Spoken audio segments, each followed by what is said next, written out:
नमस्कार दोस्तों, स्वागत है आपका हमारे YouTube चैनल एग्ज़ामोफोबिया में। जैसा कि हम लोग 69वीं बिहार PCS प्रिलिमिनरी एग्ज़ाम की प्रिपरेशन में जुटे हुए हैं और इस प्रिपरेशन के दौरान हम लोग विभिन्न संस्थानों के मॉडल टेस्ट पेपर सॉल्व कर रहे हैं।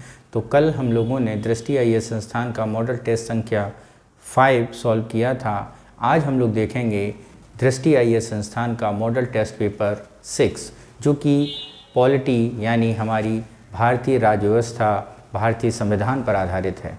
ठीक है मित्रों, स्टार्ट करते हैं हम ना।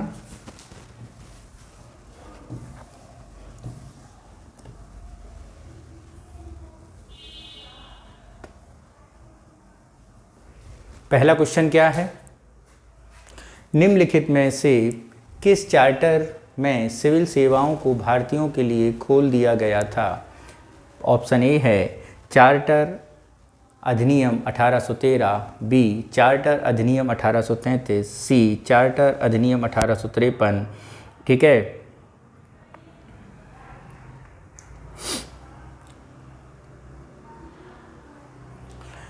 और उपरोक्त में से एक से अधिक सही हैं या उपरोक्त में से कोई नहीं। तो मित्रों, चार्टर अधिनियम जिसमें सिविल सेवाओं को भारतीयों के लिए खोला गया था वो चार्टर अधिनियम था 1853।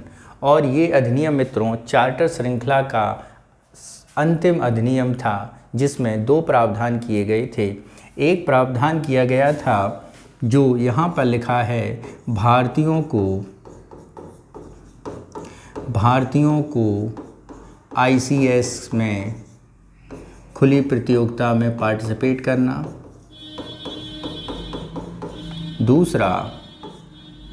दूसरा जो प्रावधान किया गया था मित्रों, वो किया गया था क्या कि सिविल सेवा के अंतर्गत प्रशासनिक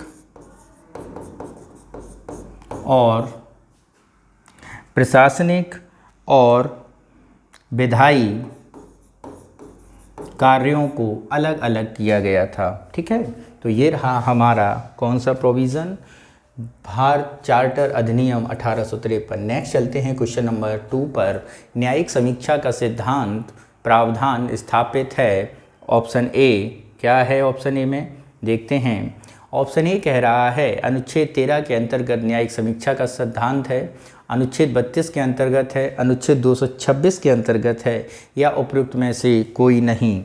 तो यहाँ पर यदि हम बात करें भारतीय संविधान के मूल अधिकारों, किसमें? मूल अधिकारों। कहाँ पर हैं मूल अधिकार मित्रों? मूल अधिकार हैं आपके पार्ट, किस पार्ट में हैं? आपके भाग 3 में है। किस में है मित्रों? भाग 3 में।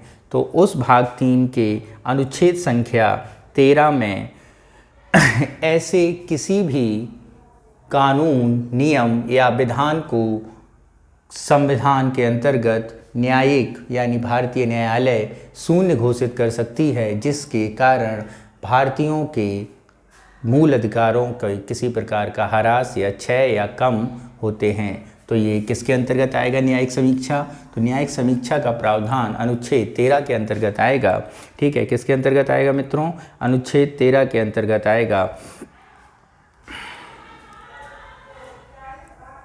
ठीक है, अगर हम यहाँ पे 32 और 226 की बात करें तो ये रिट जारी करने की हैं, ये सुप्रीम कोर्ट का अधिकार है और ये आपका हाई कोर्ट का अधिकार है। ठीक है, रिट जारी करती है, इसके अंतर्गत कोई भी गैर संवैधानिक कार्य होता है उनके खिलाफ। नेक्स्ट चलते हैं क्वेश्चन नंबर 3 पर। क्या कह रहा है 3? निम्नलिखित में से किस देश में सरकार का एकात्मक स्वरूप है? ए स्वीडन, बी ऑस्ट्रेलिया, सी स्विट्जरलैंड, या डी उपरोक्त में से एक से अधिक, या ई उपरोक्त में से कोई नहीं। तो यहाँ पर यदि हम बात करें तो किस देश की सरकार का एकात्मक स्वरूप है, तो वो सरकार है मित्रों कौन सी? स्वीडन। कौन सी है सरकार मित्रों? वो सरकार है आपकी कौन सी? स्वीडन है। नेक्स्ट चलते हैं क्वेश्चन नंबर 4 पर। देखते हैं क्या है 4। संविधान में संशोधन की प्रक्रिया का उल्लेख किया गया है। अनुच्छेद 352, अनुच्छेद 365, अनुच्छेद 368। ठीक है, तो आपको बताना है कि निम्नलिखित में से किसके अंतर्गत संविधान संशोधन की प्रक्रिया की गई है। तो मित्रों, संविधान संशोधन जो है वो आर्टिकल 368 के अंतर्गत किया गया है। किसके अंतर्गत किया गया है? 368 के अंतर्गत। ठीक है। और ये किसके अंतर्गत आता है मित्रों? अगर हम यहाँ पे पार्ट की बात करें तो ये पार्ट आपका कौन सा है? ये पार्ट आपका 20 है, पहली बात। दूसरी बात, कोई भी संविधान संशोधन अगर होगा, कोई भी संविधान संशोधन होगा तो वो किस बहुमत से होगा? विशेष बहुमत से। किस बहुमत से? विशेष बहुमत से। विशेष बहुमत यानी उपस्थित सदस्यों की संख्या का 2/3 समर्थन में होना चाहिए, तब आपका संविधान संशोधन किया जाएगा। ओके मित्रों, नेक्स्ट चलते हैं। आपका अगला क्वेश्चन क्या है? क्वेश्चन नंबर 5 की ओर। क्या कह रहा है 5? जरा उसे समझते हैं। यदि कोई पंचायत विघटित हो जाती है तो चुनाव आयोजित किए जाते हैं 1 माह में, 3 माह में, 6 माह में, उपयुक्त में से एक से अधिक या उपयुक्त में से कोई नहीं। ठीक है मित्रों, तो यदि हम यहाँ पे बात करें, यदि किसी पंचायत विघटित हो जाती है तो चुनाव किए जाते हैं। जैसा कि हम लोग जानते हैं भारतीय संविधान के 73वें संविधान संशोधन से, कौन सा संविधान संशोधन? 73वां संविधान संशोधन से पंचायत के गठन के बारे में बात की गई थी। और इसी पंचायत के गठन के अंतर्गत आर्टिकल 243E, कौन सा मित्रों? आर्टिकल 243E में कहा गया है यदि कोई पंचायत विघटित हो जाती है तो पंचायत में 6 माह के भीतर चुनाव करा देने चाहिए। ओके मित्रों, नेक्स्ट चलते हैं क्वेश्चन नंबर 6 के पास और देखते हैं 6 क्या कह रहा है हम लोगों से। 6 देखते हैं क्या कह रहा है मित्रों। संविधान में कौन सा अनुच्छेद अंतर्राज्यीय परिषद की स्थापना की बात करता है? आर्टिकल 131, आर्टिकल 263, आर्टिकल 324, उपयुक्त में से एक से अधिक या उपयुक्त में से कोई नहीं। ठीक है, तो यहाँ पर जरा देखते हैं कौन सा आर्टिकल किया कहा गया है। तो संविधान में कौन सा अनुच्छेद अंतर्राज्यीय परिषद की स्थापना की बात करता है? अनुच्छेद 131, अनुच्छेद 263, अनुच्छेद 324 और अनुच्छेद उपयुक्त में से एक से अधिक या उपयुक्त में से कोई नहीं। तो यहाँ पर यदि हम बात करें तो यहाँ पर जो आपका अनुच्छेद अंतर्राज्यीय परिषद की स्थापना की बात की गई है तो वो की गई है अनुच्छेद 263 के अंतर्गत। अंतर्राज्यीय परिषद की स्थापना की बात अनुच्छेद 263 के अंतर्गत की गई है। ठीक है, इसमें क्या किया गया है? इसमें ये कहा गया है कि यदि आवश्यकता है तो राष्ट्रपति ऐसी संस्था का गठन कर सकता है। ठीक है, अंतर्राज्यीय परिषद का। ठीक, और 1988 में सरकारिया आयोग के सुझाव पर परिषद को एक स्थायी निकाय के रूप में अस्तित्व में रहना चाहिए और 90 में राष्ट्रपति के आदेश के माध्यम से ये अस्तित्व में पहली बार आई थी। ओके मित्रों, ठीक है। इस अगर परिषद के अध्यक्ष की बात करें तो मित्रों इस परिषद का जो अध्यक्ष होगा, अंतर्राज्यीय परिषद का क्या अध्यक्ष की अगर हम बात करें तो इसका अध्यक्ष पीएम होता है। कौन होता है मित्रों? प्रधानमंत्री अंतर्राज्यीय परिषद का अध्यक्ष होता है। ठीक है, और सभी राज्यों के एवं विधानसभाओं वाले केंद्र शासित प्रदेशों के मुख्यमंत्री और केंद्र शासित प्रदेशों के प्रशासक इसके सदस्य होते हैं। ओके, नेक्स्ट चलते हैं क्वेश्चन नंबर 7 पर। क्या कह रहा है 7?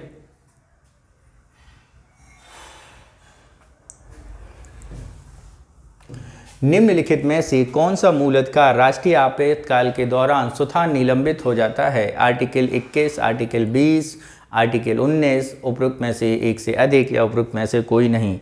तो यदि भारतीय संविधान में यदि भारत में कभी नेशनल इमरजेंसी लगे, जैसा कि हम लोग जानते हैं नेशनल इमरजेंसी किस आर्टिकल में है? राष्ट्रीय आपातकाल 352 में है। किस में है मित्रों? आर्टिकल 352 में है आपका राष्ट्रीय आपातकाल। तो अगर भविष्य कभी भी राष्ट्रीय आपातकाल लगता है तो आर्टिकल 358 के अंतर्गत, किस अंतर्गत? अगर राष्ट्रीय आपातकाल लगा 352 तो इसके अंतर्गत होगा क्या कि आपका आर्टिकल 358, कौन सा? 358 के अंतर्गत आपका आर्टिकल 19 कैसा कर दिया जाएगा? निलंबित कर दिया जाएगा। अगला क्वेश्चन देखते हैं, क्वेश्चन नंबर 8। क्या कह रहा है 8? प्रस्तावना में शब्दों को प्रकट होने के क्रम में उनका सही क्रम का चयन कीजिए। यानी आपको ये बताना है कि प्रस्तावना में शब्दों को किस क्रम में प्रस्तुत किया गया है। जैसे है समाजवादी, न्याय सम्मत, बंधुत्व। समाजवादी, समता, न्याय, बंधुत्व। बंधुत्व, समता, न्याय, समाजवादी।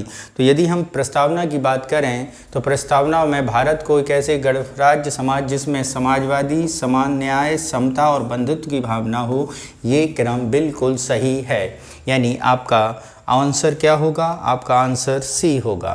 नेक्स्ट चलते हैं क्वेश्चन नंबर 9 पर। क्या कह रहा है? निम्नलिखित में से कौन सा निर्देशक तत्व भारतीय संविधान के भाग 4 के अंतर्गत प्रदान नहीं किया गया है? पहला, मातृभाषा में शिक्षा। बी, सहकारी समितियों को बढ़ावा देना। सी, न्यायपालिका और कार्यपालिका का पृथक्करण। और डी, उपयुक्त में से एक से अधिक सही हैं या उपयुक्त में से कोई नहीं। तो आपको बताना है कि कौन सा ऐसा तत्व है जो संविधान में भाग 4 में नहीं है। तो मित्रों, यदि हम यहाँ पे बात करें मातृभाषा में शिक्षा, ये भाग 4 में नहीं दी गई है। यानी इसका ऑप्शन क्या होगा? ऑप्शन ए हमारा सही होगा। ठीक है,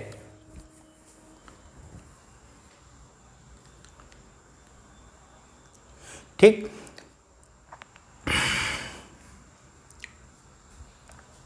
ठीक है, मातृभाषा के संबंध में 351, ठीक है, आर्टिकल 335 इनमें बात की गई है, डीपीएसपी में नहीं की गई है। नेक्स्ट आ जाओ।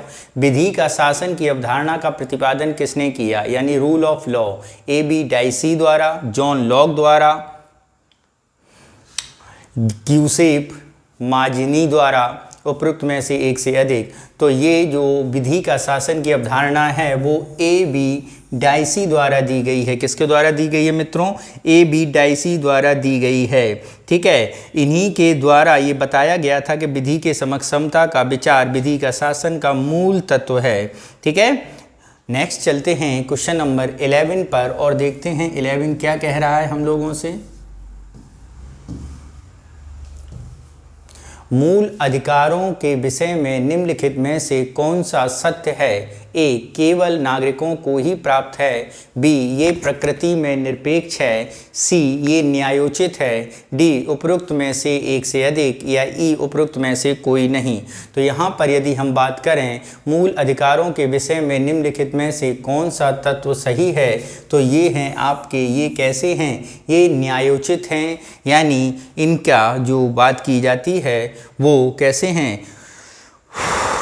न्यायोचित हैं। अगर इसके अलावा भी बात करें तो इनमें कुछ अधिकार ऐसे हैं जो केवल मूल नागरिकों को दिए गए हैं और कुछ मूल अधिकार ऐसे हैं जो अन्य लोगों को भी दिए गए हैं। यानी जो पहला स्टेटमेंट कह रहा है केवल नागरिकों को दिए गए, नहीं, नागरिकों के अलावा मूल अधिकार जो भारतीय में विदेशी भी रहते हैं या विदेशी लोग यात्रा करने के तो आते हैं तो उन्हें भी दिए गए हैं। हाँ, लेकिन कुछ ऐसे हैं जैसे 15 हो गया, 16 हो गया, ये आपके भारतीयों को ही प्रदान किए गए हैं। ठीक है, नेक्स्ट चलते हैं क्वेश्चन नंबर 12 पर। क्या कह रहा है 12? निम्नलिखित में से कौन सा भारत में नागरिकता की समाप्ति का एक कारण नहीं है? कौन सा एक कारण नहीं है? ए, त्यागना, भारतीय नागरिकता त्यागी जा सकती है। बर्खास्तगी, भारत राष्ट्रपति बर्खास्त भी कर सकता है। वंचन भी हो सकती है, यानी आपके वंचन द्वारा भी आपकी नागरिकता समाप्त की जा सकती है या वंचित की जा सकती है।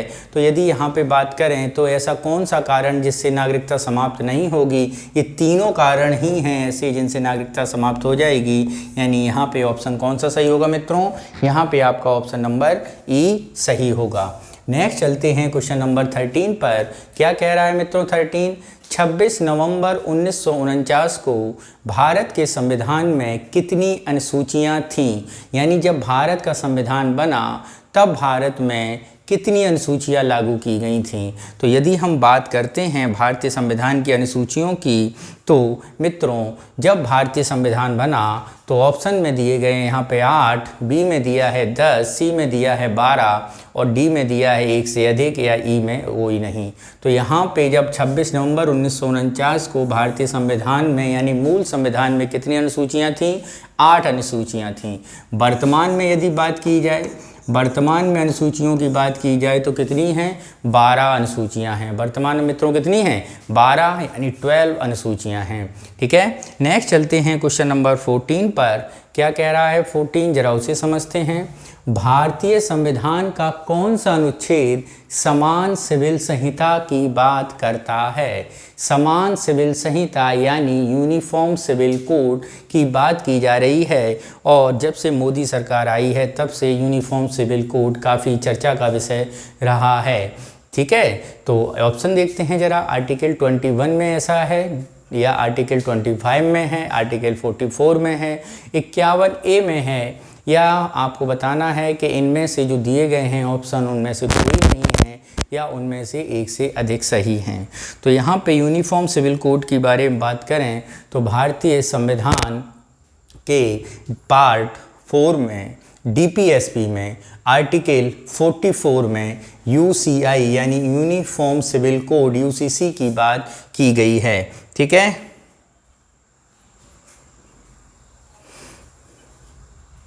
नेक्स्ट चलते हैं क्वेश्चन नंबर 15 पर। क्या कह रहा है? निम्नलिखित में से किस में घटक सही सुमेलित नहीं हैं? निम्नलिखित में से किस में घटक सही सुमेलित नहीं हैं? ऑप्शन ए है आपका संघ सूची में 97 विषय हैं। ऑप्शन बी है राज्य सूची में 66 विषय हैं। सी है समवर्ती सूची में 57 विषय हैं। और डी उपरोक्त में से एक से अधिक सही सुमेलित नहीं हैं, या उपरोक्त में से कोई नहीं। तो यहाँ पर यदि हम बात करें कौन सा घटक सही सुमेलित नहीं है, तो मित्रों यदि हम यहाँ पे बात की जाए करें संघ सूची, राज्य सूची और समवर्ती सूची में बात की जाती है, तो संघ सूची में 97 विषय थे, पर 66 विषय राज्य सूची में हैं। समवर्ती सूची में 51 विषय नहीं हैं। समवर्ती सूची की अगर हम बात करें तो मित्रों समवर्ती सूची में जो विषयों की संख्या है वो अब कम हो गई है, और ये विषय रह गए हैं अब आपके 47। कितने हैं? 47 विषय हैं। ठीक है, तो अगर आप समझ गए होंगे तो आंसर कौन सा होगा? सी हमारा सही उत्तर होगा। नेक्स्ट चलते हैं क्वेश्चन नंबर 16 पर। राष्ट्रपति शासन के तहत राज्य का बजट कौन पारित करता है? ए राष्ट्रपति, बी राज्यपाल, सी संसद, या डी एक से अधिक सही हैं, या ई इनमें से कोई नहीं। राष्ट्रपति शासन जो लगता है वो भारतीय संविधान की एक ऐसी विशेषता है जो हमने किससे ली है? राष्ट्रपति शासन की ये विशेषता हमने कनाडा से ली है। किससे ली है मित्रों? कनाडा से ली गई है। ठीक है,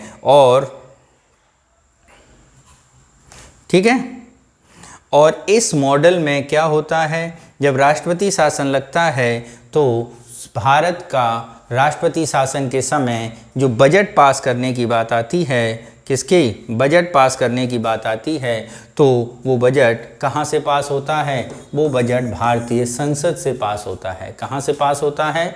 भारतीय संसद से पास होता है। ठीक है मित्रों, नेक्स्ट चलते हैं। अगर हम बात करते हैं यहाँ पे, अगर आप ऑप्शन में दें कि यहाँ पे राष्ट्रपति शासन किस आर्टिकल के अंतर्गत लगता है? 356 के अंतर्गत, और राष्ट्रपति शासन आपका लगता है 365 के अंतर्गत। 356 के अंतर्गत यदि राज्य विधायिका कोई स्पष्ट बहुमत न मिले और सरकार बनाने में असमर्थ हो तो राष्ट्रपति शासन राज्यपाल लगाता है, और यदि कोई केंद्र के कानून को राज्य में लागू न कर पाए तो 365 के अंतर्गत केंद्र सरकार राष्ट्रपति शासन लगवा सकती है। ठीक है, नेक्स्ट चलते हैं क्वेश्चन नंबर 17 पर, और देखते हैं 17 क्या कह रहा है हम लोगों से। 17 क्या है, जरा इसे समझिए। भारत संघीय शासन प्रणाली के विषय में निम्नलिखित में से कौन सा कथन सत्य है? राष्ट्रीय और क्षेत्रीय सरकारों के बीच शक्तियों का विभाजन होता है। संविधान में स्पष्ट उल्लेख है कि भारत एक संघ है। भारतीय संघ प्रणाली अमेरिका से प्रेरित है। उपरोक्त में से कौन एक से सही है, कौन सा सही नहीं है? तो यदि हम बात करें भारतीय संघीय प्रणाली के बारे में तो पहली बात तो ये समझ जाओ कि भारत में स्पष्ट रूप से किसी भारत एक संघ होगा ये नहीं लिखा है, भारत एक राज्यों का संघ होगा ये बात की गई है। राष्ट्रीय और क्षेत्रीय सरकार के बीच शक्तियों का विभाजन है, ये बात बिल्कुल सही है। ठीक है, भारतीय संघ प्रणाली अमेरिका से प्रेरित है, नहीं, भारतीय संघ प्रणाली अमेरिका से नहीं, भारतीय संघ प्रणाली कनाडा से प्रेरित है। किससे प्रेरित? कनाडा से प्रेरित है। तो यहाँ पे आंसर क्या होगा मित्रों? आंसर ए होगा। नेक्स्ट चलते हैं क्वेश्चन नंबर 18 पर, और क्या कह रहा है? निम्नलिखित में से कौन संविधान की मूल संरचना का हिस्सा है?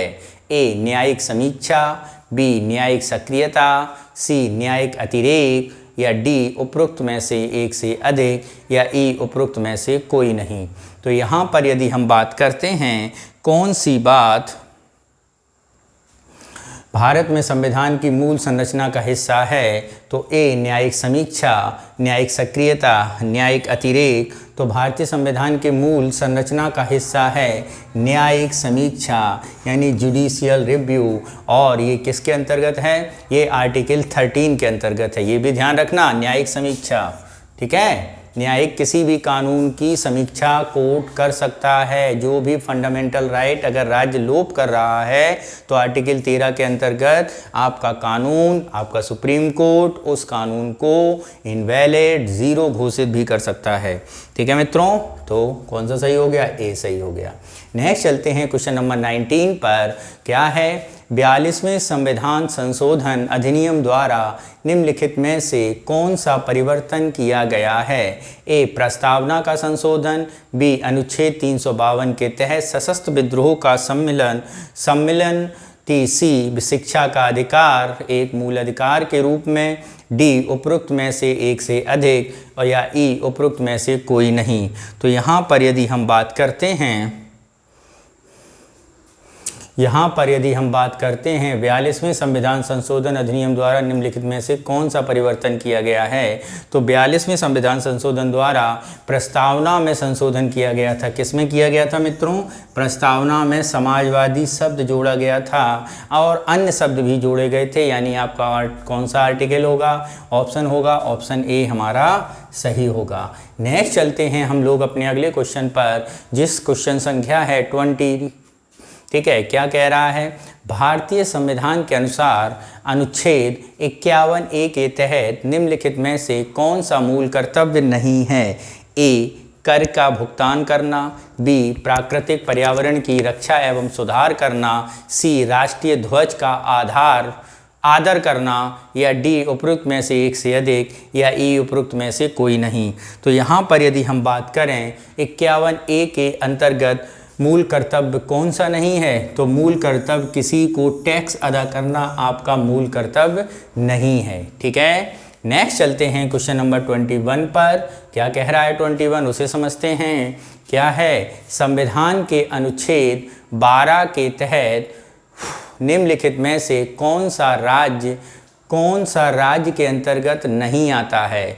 अनुच्छेद 12 के तहत कौन राज्य के अंतर्गत नहीं आता है? LIC ऑफ इंडिया, गेल और HDFC बैंक। ठीक है, और उपरोक्त में से एक से अधिक या उपरोक्त में से कोई नहीं।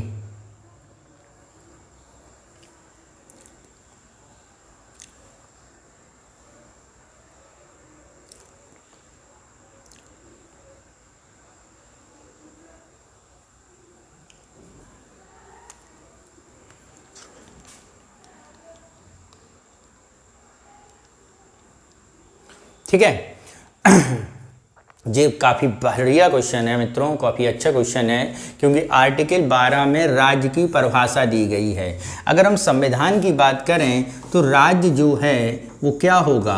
तो राज्य आपका, हम ऐसे बांट देंगे, राज्य आपका केंद्र सरकार हो जाएगी, केंद्र सरकार के सभी कार्यालय हो जाएंगे। ठीक है, सभी सरकारी कर्मचारी हो जाएंगे। यहाँ पे सेम एज इट राज्य हो जाएगा, राज्य कार्यालय हो जाएगा और सारी सरकारी कर्मचारी हो जाएंगे।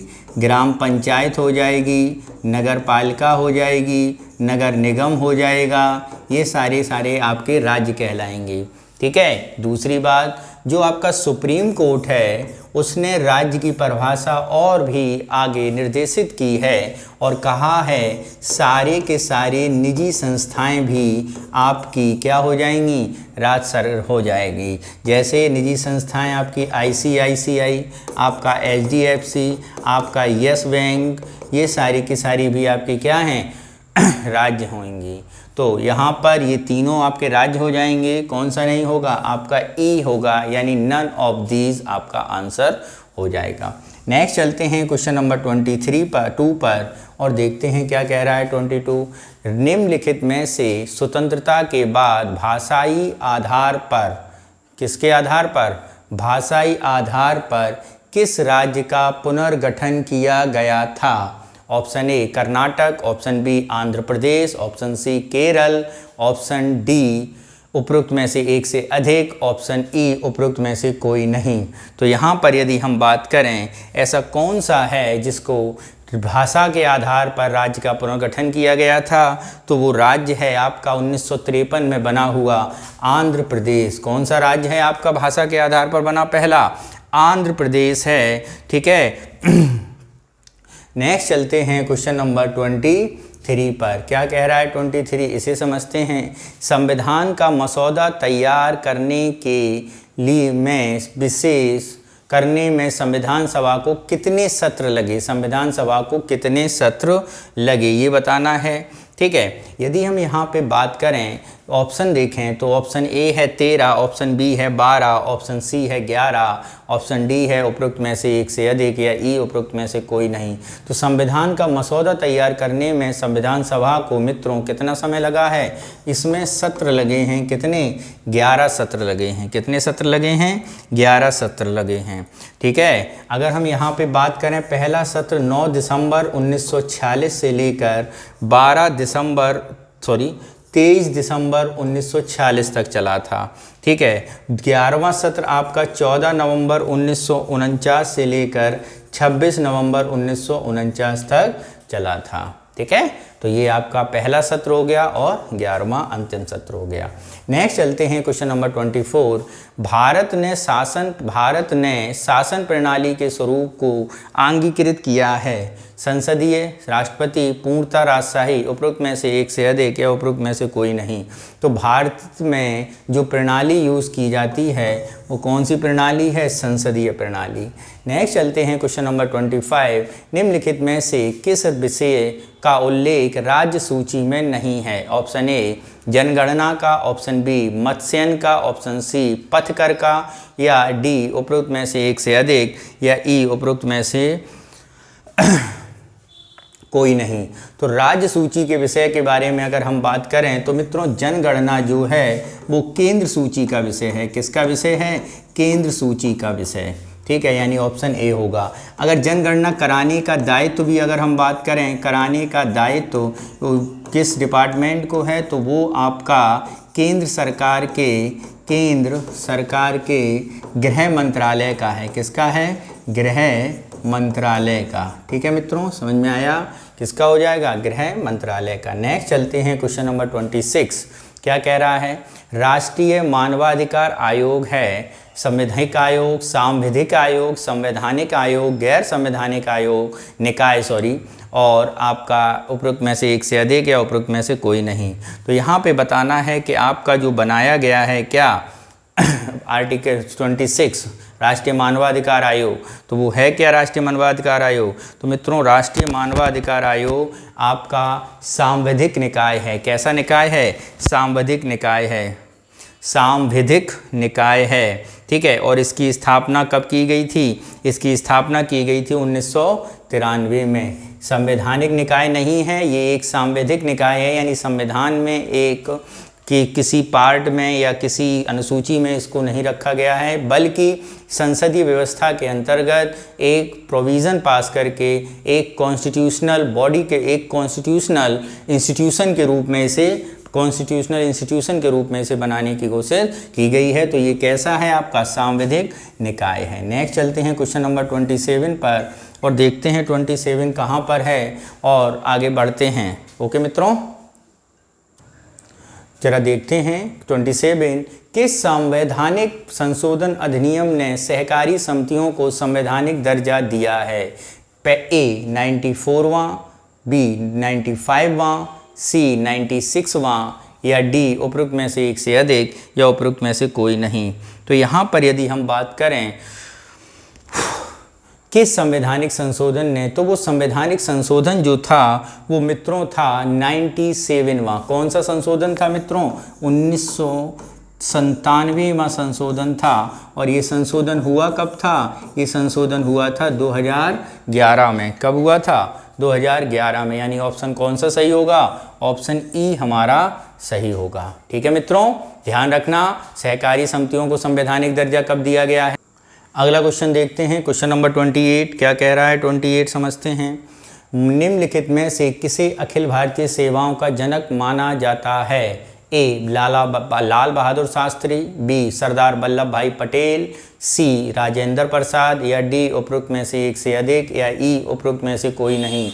तो मित्रों अखिल भारतीय सेवाओं के जनक के रूप में यदि हम बात करें तो वो है हमारे सरदार वल्लभ भाई पटेल। अखिल भारतीय सेवाओं के जनक के रूप में किसकी बात की जाती है? सरदार वल्लभ भाई पटेल ने ही अखिल भारतीय जनक के रूप में जाना जाता है, क्योंकि उन्होंने ही विचार विमर्श करके, परामर्श करके, भारतीय रियासतों का विलय करके एक ऐसी आधारशिला और एक ऐसी विभाग, एक ऐसी पद के बारे में कहा जिससे भारत एक बना रहे, तो उनको ही भारतीय सेवाओं के जनक के रूप में जाना जाता है।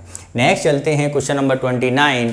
पुंछी आयोग संबंधित है। कौन सा आयोग मित्रों? पुंछी आयोग संबंधित है। ए केंद्र राज्य संबंध, बी पंचायती राज संस्थाएं, सी चुनाव सुधार या डी उपरोक्त में से एक से अधिक। तो यहाँ पे यदि हम बात करें को कौन सा ऑप्शन सही होगा पुंछी आयोग से रिलेटेड, तो मित्रों पुंछी आयोग से रिलेटेड जो होगा वो बनाया गया था केंद्र राज्य संबंध से संबंधित। किससे संबंधित? केंद्र राज्य संबंध से संबंधित। और ये आयोग बना था 2007 में। कब बना था? 2007 में। और इस आयोग का अध्यक्ष कौन था? इस आयोग का अगर हम प्रेसिडेंट की बात करें तो ये थे मदन मोहन पुंछी।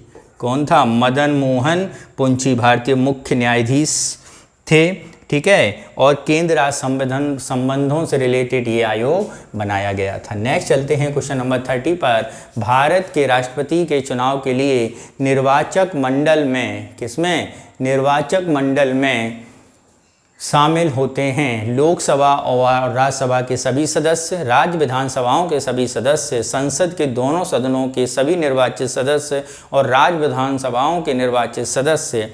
डी उपरोक्त में से एक से अधिक या उपरोक्त में से कोई नहीं। तो यहाँ पर यदि हम बात करें भारत के राष्ट्रपति के चुनाव के निर्वाचक मंडल में संसद के दोनों सदनों के सभी सदस्य होते हैं, यानी ऑप्शन सी हमारा सही होगा। नेक्स्ट चलते हैं क्वेश्चन नंबर 31। क्या कह रहा है 31? निम्नलिखित में से कौन सी भारतीय संसदीय प्रणाली की विशेषता नहीं है? राष्ट्रपति नाम मात्र का कार्यकारी होता है, बी मंत्री लोकसभा के प्रति उत्तरदायी होता है, सी शैडो कैबिनेट, डी उपरोक्त में से एक से अधिक या ई उपरोक्त में से कोई नहीं। तो यहाँ पर यदि हम बात करें कौन सा ऑप्शन सही होगा? भारतीय संसदीय प्रणाली की विशेषता कौन सी नहीं है? भारतीय संसदीय प्रणाली की विशेषता शैडो कैबिनेट नहीं है। कौन सी कैबिनेट? शैडो कैबिनेट नहीं है। ठीक है, यानी नामित और वास्तविक कार्यपालिका राष्ट्रपति द्वारा है, जबकि प्रधानमंत्री वास्तविक कार्यपालिका का होता है। शैडो कैबिनेट कहाँ पे है? शैडो कैबिनेट मित्रों ब्रिटेन कैबिनेट प्रणाली की एक अनूठी संस्था है। इसका गठन विपक्षी दल द्वारा सत्तारूढ़ मंत्रिमंडल को संतुलित करने के लिए अपने सदस्यों को भविष्य के मंत्री पद के लिए तैयार करने हेतु किया जाता है। ठीक है, ये है आपका शैडो कैबिनेट। नेक्स्ट चलते हैं क्वेश्चन नंबर 32 पर। और क्या कह रहा है 32 उसे समझते हैं। क्या है?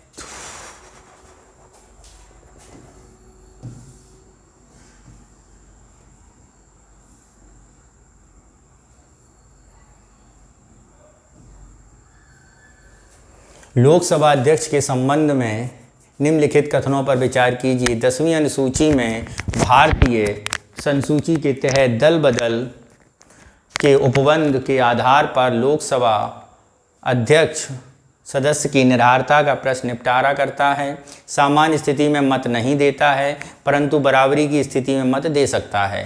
यह संसद के दोनों सदनों की संयुक्त बैठक की अध्यक्षता करता है। तो आपको बताना है उपरोक्त में से कौन से कथन सही नहीं हैं। क्या बताना है, कौन से सदस्य सही कथन सत्य नहीं है। तो यदि हम यहाँ पे बात करें लोकसभा अध्यक्ष के बारे में, तो पहला कथन हमारा बिल्कुल सही है, दूसरा भी सही है, तीसरा भी सही है। यानी यहाँ पर कोई ऐसा कथन है ही नहीं जो गलत हो। यानी यहाँ पर अगर हम बात करेंगे तो उपरोक्त में से कोई नहीं ऑप्शन हमारा जाएगा, यानी ऑप्शन ई हमारा सही होगा। नेक्स्ट चलते हैं क्वेश्चन नंबर 33 पर। क्या कह रहा है 33?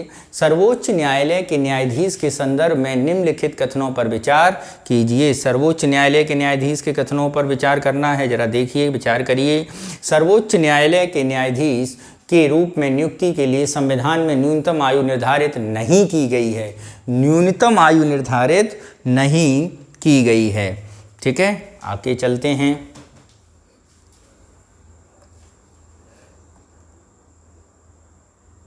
नेक्स्ट है संविधान में सर्वोच्च न्यायालय के न्यायाधीश को का कार्यालय तय नहीं किया गया है।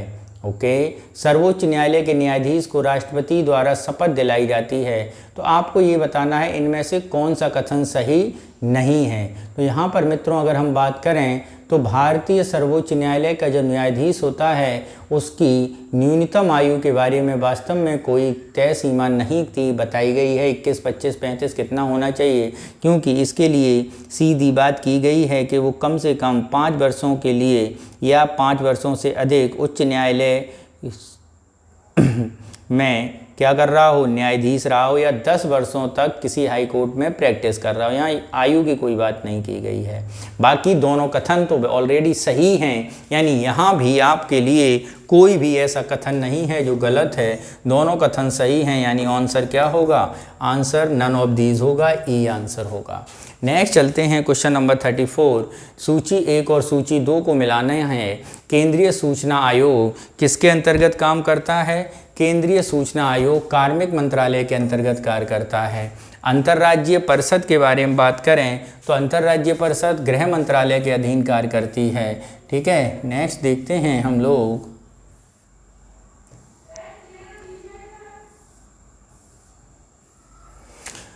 राष्ट्रीय अनुसूचित जाति सामाजिक न्याय और अधिकारिता मंत्रालय के अधीन कार्य करता है। वित्त आयोग वित्त मंत्रालय के अधीन कार्य करता है। यानी कौन सा ऑप्शन सही है, ए ऑप्शन हमारा सही होगा। नेक्स्ट चलते हैं क्वेश्चन नंबर 35। क्या कह रहा है 35?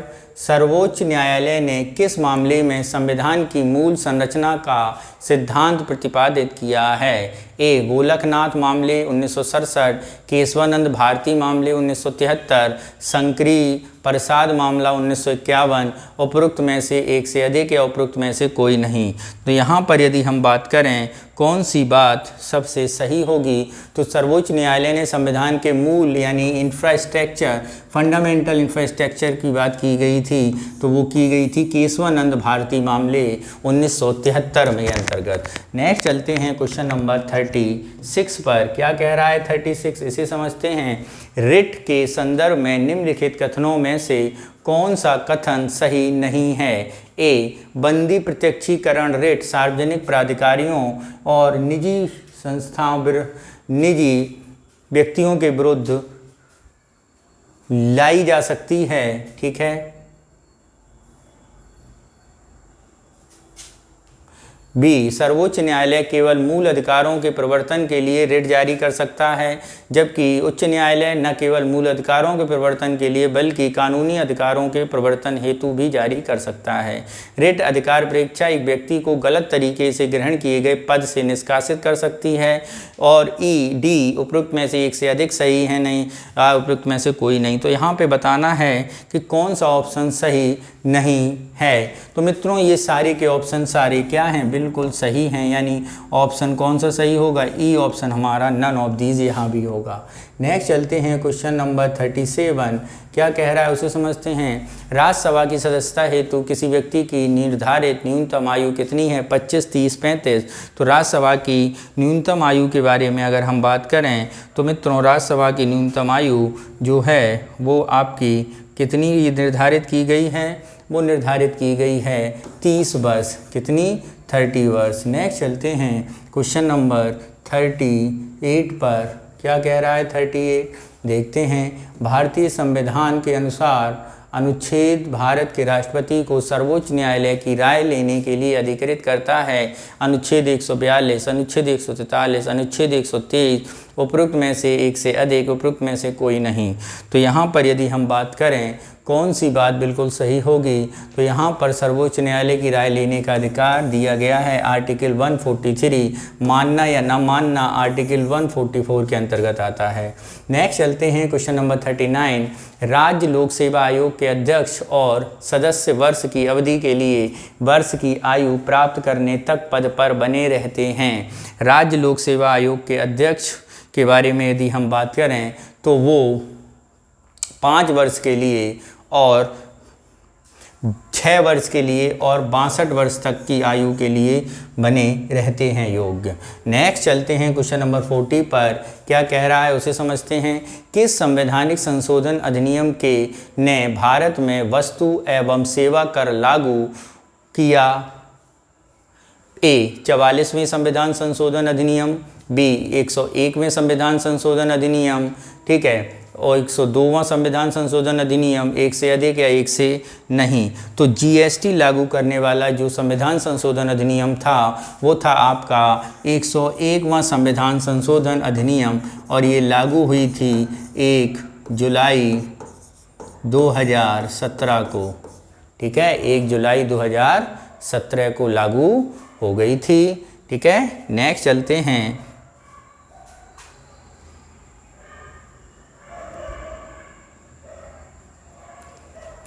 यदि हम बात करें कि इसके अंतर्गत संविधान में आर्टिकल 279A जोड़ा गया है। कौन सा जोड़ा गया है? आर्टिकल 279A करके जोड़ा गया है। नेक्स्ट चलते हैं क्वेश्चन नंबर 41। क्या कह रहा है 41? इसे समझते हैं। क्या है 41? सूची 1 और सूची 2 को सुमेलित कीजिए। सूची 1 और सूची 2। क्या कह रहा है सूची 1 और सूची 2? अनुच्छेद 165, अनुच्छेद 243(1), अनुच्छेद 340, अनुच्छेद 280। ठीक है, इसे ज़रा समझते हैं और बताते हैं कौन सी बात सही होगी।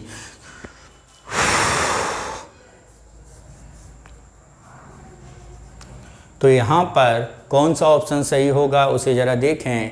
अनुच्छेद 165 जो बात कर रहा है वो राज्य महाधिवक्ता की बात करता है। अनुच्छेद 243(1) अगर बात करें राज्य वित्त आयोग। 340 के अंतर्गत अगर हम बात करें तो राज्य पिछड़ा आयोग। 280 के अंतर्गत करें तो राज्य वित्त आयोग। यानी 4, 3, 2, 1 और 2। 4, 3, 1, 2 यानी ऑप्शन सी हमारा सही होगा। कौन सा होगा? ऑप्शन सी हमारा सही होगा। नेक्स्ट चलते हैं क्वेश्चन नंबर 42 पर। क्या कह रहा है 42? उसे समझते हैं और उसको हल करते हैं। नंबर ए, निम्नलिखित में से कौन सा राष्ट्र प्राकृतिक न्याय का सिद्धांत का घटक नहीं है? प्राकृतिक न्याय के सिद्धांत का घटक ऑप्शन ए, किसी को भी स्वयं के विषय में निर्णायक नहीं बनना चाहिए। बी, पक्षकार प्रत्येक कारण और प्राधिकारों द्वारा लिए गए निर्णय को जानने की हकदार है। सी, किसी व्यक्ति को बिना सुने उसकी निंदा की जा सकती है। ऑप्शन डी, उपरोक्त में से एक से अधिक। तो आपको बताना है प्राकृतिक न्याय सिद्धांत का घटक कौन सा नहीं है। तो यदि प्राकृतिक न्याय सिद्धांत के बारे में बात करें, किसी को भी स्वयं के विषय में निर्णायक नहीं बनना चाहिए किसी के विषय में, बिल्कुल बात सही है। पक्षकार प्रत्येक कारण के प्राधिकारी के लिए निर्णय लिए जाने का हकदार है, ये भी सही है। किसी व्यक्ति को बिना सुने उसकी निंदा की जा सकती, ये बात गलत है। बिना सुने आप उसकी निंदा नहीं कर सकते हैं। तो इसका आंसर क्या होगा मित्रों? इसका आंसर सी होगा, क्योंकि यहाँ भी हमसे क्या पूछा गया था? हमसे नहीं ही पूछा गया था। ठीक है, नेक्स्ट चलते हैं क्वेश्चन नंबर 43 पर। क्या कह रहा है 43? इसे समझते हैं। भारतीय संविधान में मूल कर्तव्य जोड़े गए। ए, 7वां संवैधानिक संशोधन अधिनियम 1956 द्वारा, 42वें संविधान संशोधन अधिनियम 1976 द्वारा, 44वें संविधान संशोधन अधिनियम 1978 द्वारा, या उपरोक्त में से एक से अधिक सही होगा। तो भारतीय संविधान में जो मूल कर्तव्य जोड़े गए थे मित्रों, वो सरदार स्वर्ण सिंह की अनुशंसा पर जोड़े गए थे। सरदार स्वर्ण सिंह की अनुशंसा पर, और वो संशोधन था आपका 42वां संविधान संशोधन। यानी कौन सा ऑप्शन सही होगा? बी ऑप्शन हमारा सही होगा। नेक्स्ट चलते हैं क्वेश्चन नंबर 44। क्या कह रहा है? भारत के लिए संविधान सभा का विचार पहली बार प्रस्तुत किया गया था JL नेहरू यानी जवाहरलाल नेहरू द्वारा, मोतीलाल नेहरू द्वारा, एम.एन. राय द्वारा, या उपरोक्त में से एक से अधिक। तो भारतीय संविधान का सबसे पहले जो विचार प्रस्तुत किया गया था वो 1935 में इंडियन नेशनल कांग्रेस ने सबसे पहले सुना था। ठीक है, अगर हम पहली बार की बात करें तो सन 1934 में, कब? 1934 में M.N. राय द्वारा दिया गया था, और 1935 में कांग्रेस ने भी उसमें अपनी बात कही थी कि भारत को चलाने के लिए एक संविधान होना चाहिए। नेक्स्ट चलते हैं क्वेश्चन नंबर 45। भारत के संविधान का कौन सा भाग मूल अधिकारों का वर्णन करता है? भाग 1, भाग 3, भाग 4, भाग 4A या ई में से अधिक। तो मूल अधिकारों का वर्णन करने वाला जो पार्ट है आपका भारतीय संविधान का वो है पार्ट 3। और यदि हम आर्टिकल की बात करें तो आर्टिकल स्टार्ट हो जाते हैं आर्टिकल 12 से लेकर आर्टिकल 35 तक। कितने तक? 12 से लेकर 12 से लेकर कितने हो जाएंगे? 35 तक। 12 से 35। नेक्स्ट चलते हैं क्वेश्चन नंबर 46। किसी राज्य के राज्यपाल की नियुक्ति की जा सकती है राष्ट्रपति द्वारा, भारत के मुख्य न्यायाधीश द्वारा, उच्च न्यायालय के मुख्य न्यायाधीश द्वारा, उपरोक्त में से एक से अधिक, या उपरोक्त में से कोई नहीं। तो यहाँ पर यदि हम बात करें किसी राज्य के राज्यपाल की नियुक्ति की जा सकती है किसके द्वारा? भारत के राष्ट्रपति के द्वारा, यानी ऑप्शन ए हमारा बिल्कुल सही होगा। नेक्स्ट चलते हैं क्वेश्चन नंबर 47। क्या कह रहा है? किसी राज्य के विधान परिषद का सदस्य बनने के लिए निर्धारित न्यूनतम आयु सीमा क्या है? 21 वर्ष, 25 वर्ष, 30 वर्ष। तो राज्य विधान परिषद के सदस्य बनने की उम्र कितनी है? 30 वर्ष है। ठीक है, कितनी है मित्रों? 30 वर्ष है। नेक्स्ट चलते हैं क्वेश्चन नंबर 48 पर। क्या कह रहा है? भारत में संपत्ति के अधिकार की वर्तमान स्थिति क्या है? ये संवैधानिक अधिकार है, केवल भारतीय नागरिकों के लिए उपलब्ध मूल अधिकार है, नागरिकों और विदेशियों दोनों के लिए उपलब्ध मूल अधिकार है, या उपयुक्त में से कोई नहीं, या इसमें एक से अधिक। तो यदि हम बात करें भारत में संपत्ति के अधिकार की वर्तमान स्थिति क्या है, तो मूल रूप से संपत्ति का अधिकार भारतीय संविधान की पार्ट 3 में, ठीक है, अंतर्गत आता था। ठीक है, और ये अनुच्छेद 31 का भाग था। ठीक है, बाद में अनुच्छेद 19(1) का ए प्रत्येक नागरिक संपत्ति अर्जित करने का अधिकार है हस्तांतरण कर दिया गया। ठीक है, और संविधान के पार्ट 12 में संपत्ति के अधिकार शीर्षक पर 300A संविधान में समाविष्ट किया गया, और ये प्रावधानों किसी भी व्यक्ति के कानून का अधिकार के अलावा संपत्ति के अधिकार, कानून के अधिकार के अलावा उसकी संपत्ति से वंचित नहीं किया जाएगा। यानी वर्तमान स्थिति में ये कैसा है? संवैधानिक अधिकार है। कैसा है? संवैधानिक अधिकार होगा। ठीक है, अगर हम संवैधानिक अधिकार के संपत्ति के अधिकार के बारे में बात करें तो आर्टिकल 300A के अंतर्गत इसे जोड़ा गया है, और 300A के अंतर्गत व्यक्ति को कानूनी अधिकार के अलावा संपत्ति से वंचित नहीं किया जा सकता, ये बात की गई है। नेक्स्ट चलते हैं आर्टिकल 49 में। क्या कह रहा है आर्टिकल 49? उसे समझते हैं।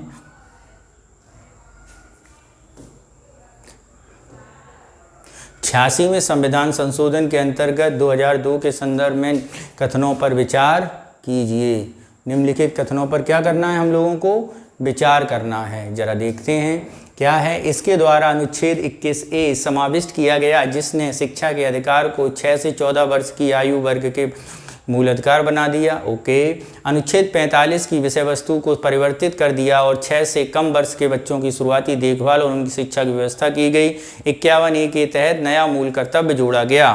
तो 86 में संविधान संशोधन से रिलेटेड जो ये सारी बातें की गई हैं, ये मित्रों सारी बातें क्या हैं, बिल्कुल की बिल्कुल सही हैं। यानी तीनों बातें क्या हो जाएंगी, सही हो जाएंगी। तो ऑप्शन कौन सा सही हो जाएगा, ऑप्शन डी हमारा सही हो जाएगा। यानी तीनों बातें बिल्कुल सही हैं। नेक्स्ट चलते हैं क्वेश्चन नंबर 50 पर और देखते हैं 50 क्या कह रहा है। निम्नलिखित में से कौन सा 73वां संविधान संशोधन अधिनियम 1992 का परिणाम नहीं है। क्या भारतीय संविधान के अनुच्छेद 243D अरुणाचल प्रदेश पर प्रयोज्य नहीं होता है। तो अगर हम बात करें 243D अरुणाचल प्रदेश पर प्रायोजित नहीं होता है, ये बात गलत है। ये प्रायोजित होता है केवल नागालैंड, मिजोरम, मणिपुर, त्रिपुरा, यहाँ पर ये प्रायोजित नहीं है। ठीक है। नेक्स्ट चलते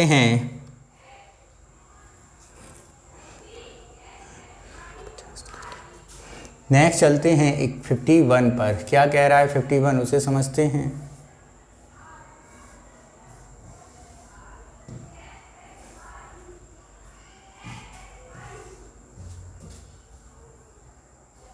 निम्नलिखित में से कौन सा सही सुमेलित नहीं है। नगर पंचायत, अर्ध शहरी क्षेत्र, नगर परिषद, बड़ा शहरी क्षेत्र, नगर निगम, छोटा शहरी क्षेत्र।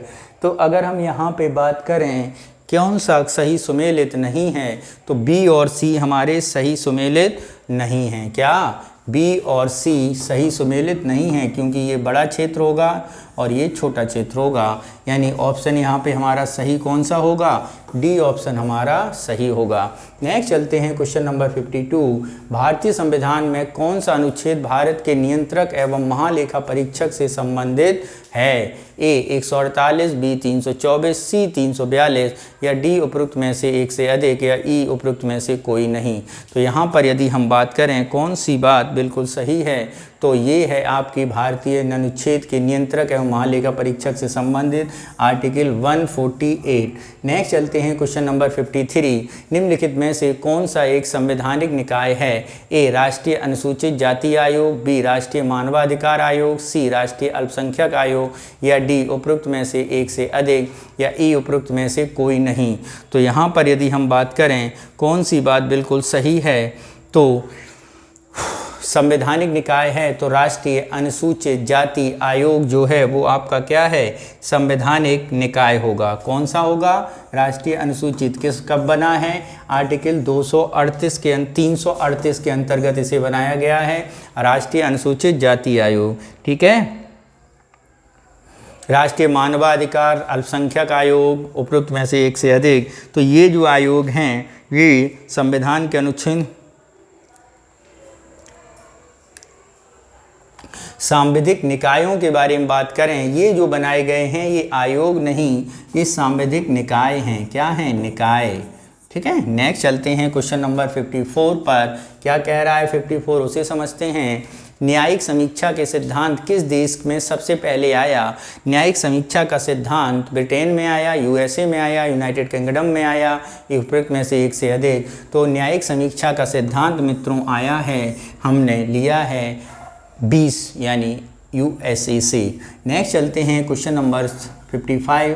क्या कह रहा है, बम्बई उच्च न्यायालय, दमन और दीव, मद्रास उच्च न्यायालय, लक्षद्वीप, केरल उच्च न्यायालय, पुदुचेरी और कलकत्ता उच्च न्यायालय, अंडमान निकोबार द्वीप समूह। तो आपको बताना है सूची, यहाँ पे आपको सुमेलित करनी है। ठीक है। तो ज़रा देखते हैं ये सूची क्या है। यहाँ पर ये रही आपके सूची सामने, ABCD।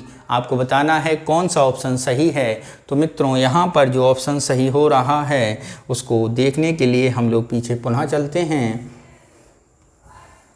क्या कह रहा है, बम्बई उच्च न्यायालय आपका, दमन दीव का भी है, मद्रास के अंतर्गत लक्षद्वीप भी आता है, पुदुचेरी में केरला आता है, कलकत्ता में अंडमान निकोबार आता है। यानी 1 2 3 4 हो जाएगा। तो ऑप्शन भी आपका हो जाएगा 1 3 2 4।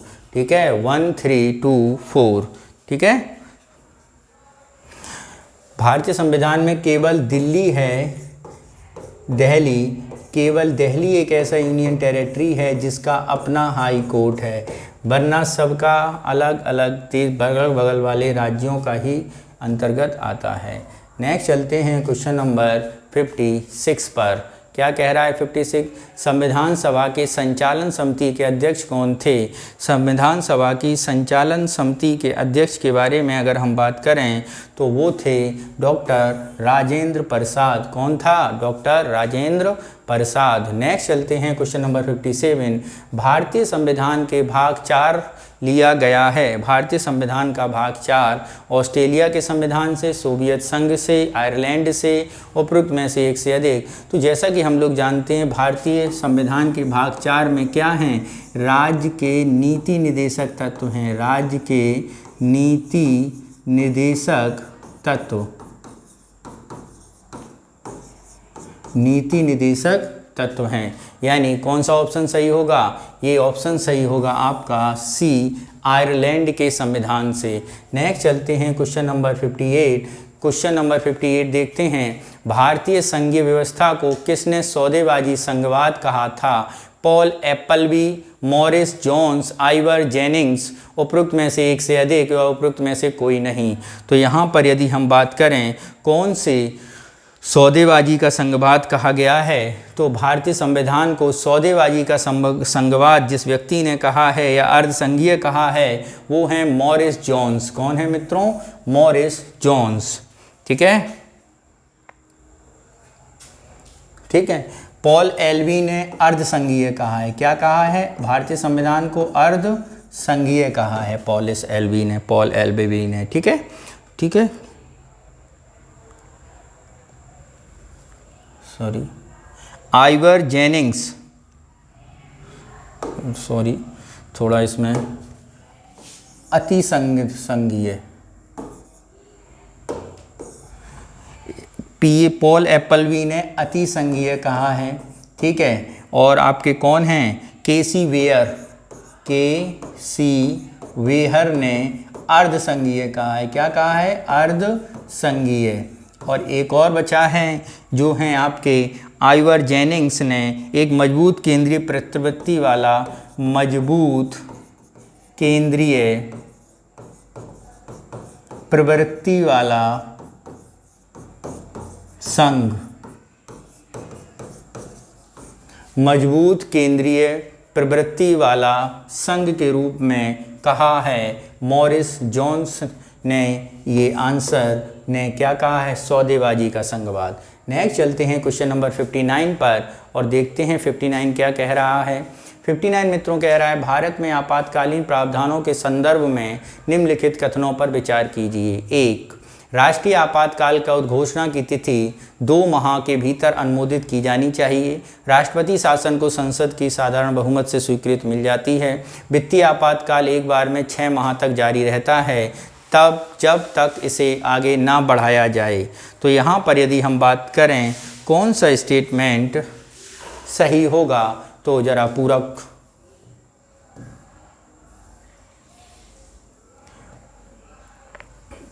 तो 59 कह क्या रहा है? 59 में कह रहा है कथनों पर विचार कीजिए।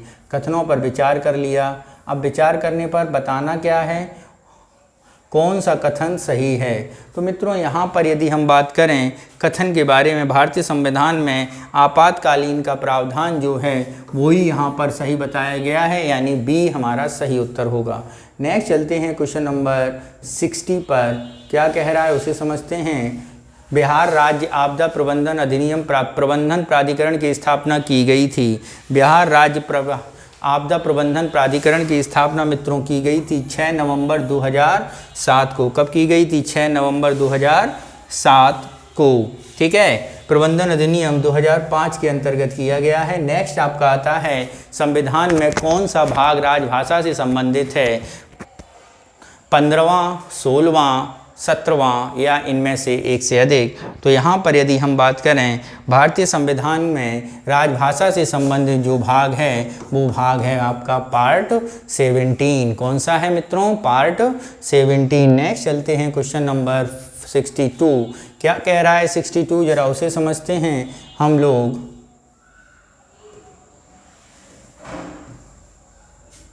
भारत निर्वाचन आयोग के संदर्भ में निम्नलिखित कथनों पर विचार कीजिए। संविधान ने निर्वाचन आयोग के सदस्यों को अहर्ता निर्धारित नहीं की है। भारत निर्वाचन आयोग का व्यय भारत के संचित निधि में नहीं लिया जाता है। संविधान की सेवा निवृत्ति के बाद निर्वाचन आयुक्तों को सरकार द्वारा अन्य नियुक्तियों पर रोक नहीं लगाई है। तो यहाँ पर आपको बताना है कौन से कथन सही हैं। यहाँ पे क्या बताना है, कौन से कथन सही हैं। तो मित्रों यहाँ पर भारतीय संविधान में निर्वाचन आयोग के सदस्यों की अहर्ता निर्धारित नहीं है, यही कथन सही है। बाकी ये दोनों कथन गलत हैं, यानी ऑप्शन ए हमारा सही होगा। नेक्स्ट चलते हैं क्वेश्चन नंबर 63 पर। क्या कह रहा है 63, इसे समझते हैं। निम्नलिखित में से कौन सा मूल अधिकार केवल भारतीय नागरिकों को उपलब्ध है, विदेशियों को नहीं। ऑप्शन देखते हैं यहाँ पर हम लोग। ऑप्शन है वाक स्वतंत्रता, व्यक्ति की स्वतंत्रता का अधिकार यानी आर्टिकल 19, ठीक है। धार्मिक मामलों में प्रबंधन की स्वतंत्रता, जीवन में व्यक्तिगत स्वतंत्रता की सुरक्षा, उपरोक्त में से एक से अधिक या उपरोक्त में से कोई नहीं। तो निम्नलिखित में से आर्टिकल ए जो है यानी 19 जो है केवल भारतीयों को दिया गया है, ठीक है। किन्हें दिया गया है, केवल भारतीयों को, यानी 19 ऑप्शन ए हमारा सही होगा। कौन सा सही होगा, ए हमारा सही होगा। अब यहाँ पर और भी आर्टिकल यहाँ पे देख लेते हैं। 15 हो गया, 16 हो गया, ठीक है, 19 हो गया, 29 हो गया और 30 हो गया। ये किसे दिए गए हैं, केवल इंडियंस को, और अन्य जो दिए गए हैं वो दोनों को दिए गए, यानी 15, 16, 19, 29 और 30। नेक्स्ट चलते हैं क्वेश्चन नंबर 64 के पास और देखते हैं 64 क्या कह रहा है। शक्ति पृथक्करण का सिद्धांत संविधान के किस अनुच्छेद के अंतर्गत आता है। अनुच्छेद 45, अनुच्छेद 47, अनुच्छेद 50 और उपरोक्त में से एक से अधिक या उपरोक्त में से कोई नहीं। तो यहाँ पर यदि हम बात करें कौन सा ऑप्शन सही होगा, तो यहाँ पर यदि हम बात करें तो ऑप्शन सी हमारा सही होगा। अनुच्छेद 50 के अंतर्गत शक्ति पृथक्करण का सिद्धांत आता है। नेक्स्ट चलते हैं क्वेश्चन नंबर 65 पर। क्या है, उच्च न्यायालय का एक न्यायाधीश अपना त्यागपत्र सौंपता है। ए राष्ट्रपति को, भारत के मुख्य न्यायाधीश को, उच्च न्यायालय के मुख्य न्यायाधीश को, उपरोक्त में से एक से अधिक या उपरोक्त में से कोई नहीं, ठीक है। तो जरा देखते हैं कौन सा ऑप्शन सही होगा। तो यहाँ पे हम देखेंगे, यहाँ पर जो ऑप्शन होगा वो होगा आपका राष्ट्रपति वाला ऑप्शन सही होगा, यानी राष्ट्रपति को सौंपते हैं। नेक्स्ट चलते हैं क्वेश्चन नंबर 66। क्या कह रहा है, राज्य मानवाधिकार आयोग के अध्यक्ष की नियुक्ति कौन करता है। उच्च न्यायालय के मुख्य न्यायाधीश, मुख्यमंत्री, राष्ट्रपति, उपरोक्त में से एक से अधिक या उपरोक्त में से कोई नहीं। तो यहाँ पर यदि हम बात करें राज्य मानवाधिकार आयोग के अध्यक्ष की नियुक्ति कौन करता है। राज्य मानवाधिकार आयोग की नियुक्ति की जाती है, एक बहुसदस्यीय आयोग है जिसमें एक अध्यक्ष और 2 सदस्य होते हैं, ठीक है। और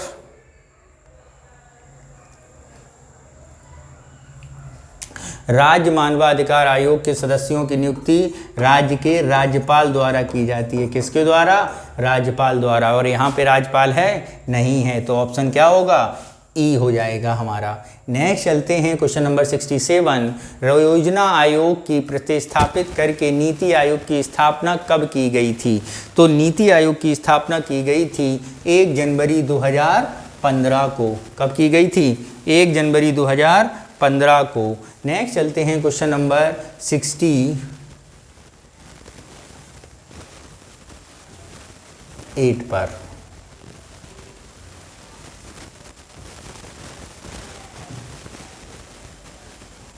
निम्नलिखित में से कौन सी वीटो शक्ति भारत के राष्ट्रपति के पास निहित नहीं है। अत्यांतिक वीटो, अग्रेसिव वीटो, निलंबनकारी वीटो या उपरोक्त में से एक से अधिक। तो इनमें से कौन सा नहीं है, अग्रेसिव वीटो की शक्ति राष्ट्रपति के पास नहीं है, बल्कि ये दोनों शक्तियां राष्ट्रपति के पास ऑलरेडी मौजूद हैं, यानी आंसर आपका क्या हो जाएगा, बी हमारा सही उत्तर हो जाएगा। नेक्स्ट चलते हैं क्वेश्चन नंबर 69। भारत के महान्यायवादी के संदर्भ में निम्नलिखित कथनों पर विचार कीजिए। करिए और हम भी करते हैं विचार। महान्यायवादी देश का सर्वोच्च विधि अधिकारी होता है, सही बात है। उसे भारत के सभी न्यायालयों में सुनवाई का अधिकार है, बिल्कुल सही है। यह संसद के दोनों सदनों में कार्रवाई में भाग नहीं ले सकता, नहीं ये तो बात गलत है। संसद के दोनों सदनों में कार्रवाई में भाग ले सकता है, ठीक है। तो कौन से कथन सही हैं? पहला और दूसरा कथन हमारा सही है, यानी ऑप्शन ए गलत है, सी। तो यहाँ पे भाग ले सकता है, केवल वोट नहीं कर सकता। क्या नहीं कर सकता? वोट नहीं कर सकता है, यानी ऑप्शन ए हमारा सही उत्तर हो जाएगा। नेक्स्ट चलते हैं क्वेश्चन नंबर 70 पर और देखते हैं क्या कह रहा है 70। निम्नलिखित में से कौन से पद का शपथ नहीं लेता है? राष्ट्रपति, उपराष्ट्रपति, लोकसभा अध्यक्ष।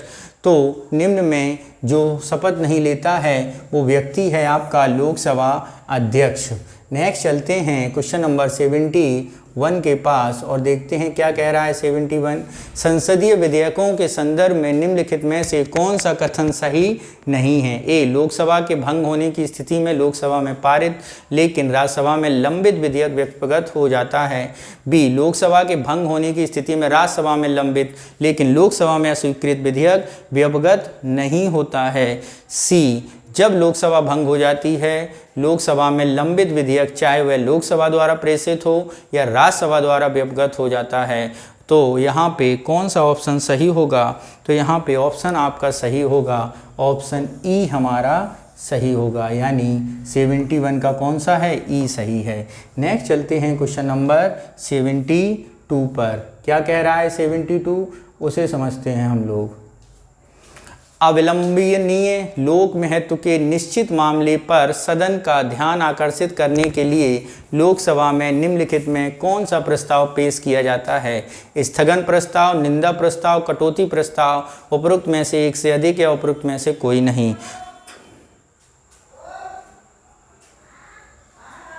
तो निम्नलिखित में से कौन सा प्रस्ताव? स्थगन प्रस्ताव प्रस्तुत किया जाता है। मामलों में सदन का ध्यान आकर्षित करने के लोकसभा कौन सा प्रस्ताव पेश करती है? स्थगित प्रस्ताव पेश करती है। नेक्स्ट चलते हैं क्वेश्चन नंबर 73 पर। संसदीय कार्रवाई के साधन के संबंध में निम्नलिखित में से कौन सा कथन सही नहीं है? देखते हैं कौन सा कथन सही नहीं है। तारांकित प्रश्नों का उत्तर मौखिक रूप से किया जा सकता है, ठीक है, कर दो, कोई दिक्कत नहीं है। अतारांकित प्रश्नों का उत्तर लिखित रूप से दिया जाता है। इसके बाद पूरक प्रश्न आ जाते हैं। अल्प सूचना प्रश्नों का उत्तर मौखिक रूप से दिया जाता है। अब आपको बताना है इनमें से कौन सा कथन सही नहीं है। तारांकित प्रश्नों का उत्तर मौखिक रूप से दिया जाता है, तत्पश्चात पूरक प्रश्नों का पालन नहीं किया जाता। ये बात क्या है? तारांकित प्रश्न तारांकन द्वारा पहचाने जाते हैं और इनका उत्तर मौखिक दिया जाता है। किस रूप से दिया जाता है? मौखिक दिया जाता है, ठीक है। और इसके बाद पूरक प्रश्न भी पूछे जा सकते हैं, यानी पहला स्टेटमेंट गलत हो जाएगा। अतारांकित प्रश्न पे आ जाइए। अतारांकित प्रश्नों का उत्तर लिखित रूप से लिया जाता है, जबकि इसके बाद पूरे प्रश्न आ सकते हैं। अतारांकित प्रश्न के उत्तर लिखित रूप से लिखित उत्तर देने की आवश्यकता होती है और इस पर पूरक प्रश्न नहीं पूछे जा सकते। क्या? नहीं, यानी ये भी गलत। 1 और 2 गलत हैं, तीसरा सही है, यानी ऑप्शन ए हमारा प्रश्न के अनुसार सही होगा। नेक्स्ट चलते हैं 74। धन विधेयक के संदर्भ में निम्नलिखित में से कौन सा कथन सही नहीं है? धन विधेयक केवल लोकसभा में पेश किया जाता है। धन विधेयक संबंध लोकसभा अध्यक्ष के निर्णय से का अधिकार होता है। पारित न होने पर संबंधित आने वाली समस्या को हल करने के लिए राष्ट्रपति दोनों सदनों की संयुक्त बैठक बुला सकता है। तो कौन सा सही नहीं है? तो यहाँ पर मित्रों जो सही नहीं है वो सी सही नहीं है, क्योंकि धन विधेयक के लिए संयुक्त बैठक का प्रोविज़न नहीं है, ठीक है। धन विधेयक के बारे में बात आर्टिकल 110 में की गई है। नेक्स्ट चलते हैं क्वेश्चन नंबर 75। अधिकरण के संबंध में निम्नलिखित में से कौन सा कथन सही है? अनुच्छेद 323 का केवल लोकसभा के मामलों में अधिकरणों की स्थापना की आवश्यकता हो देता है। बी, अनुच्छेद 323 का के तहत अधिकरण संसद और राज्य विधानमंडल द्वारा गठित किए जाते हैं। सी, बिहार में केंद्रीय और राज्य दोनों प्रशासनिक प्राधिकरण हैं। डी, उपरोक्त में से एक से अधिक। तो यहाँ पर यदि हम सही उत्तर ढूंढें कौन सा कथन सही है, तो आर्टिकल 323 का केवल लोकसभा के मामलों के अधिकरण की स्थापना की आवश्यकता बताता है। ये बात सही है। नेक्स्ट चलते हैं क्वेश्चन नंबर 76 पर। क्या कह रहा है 76? इसे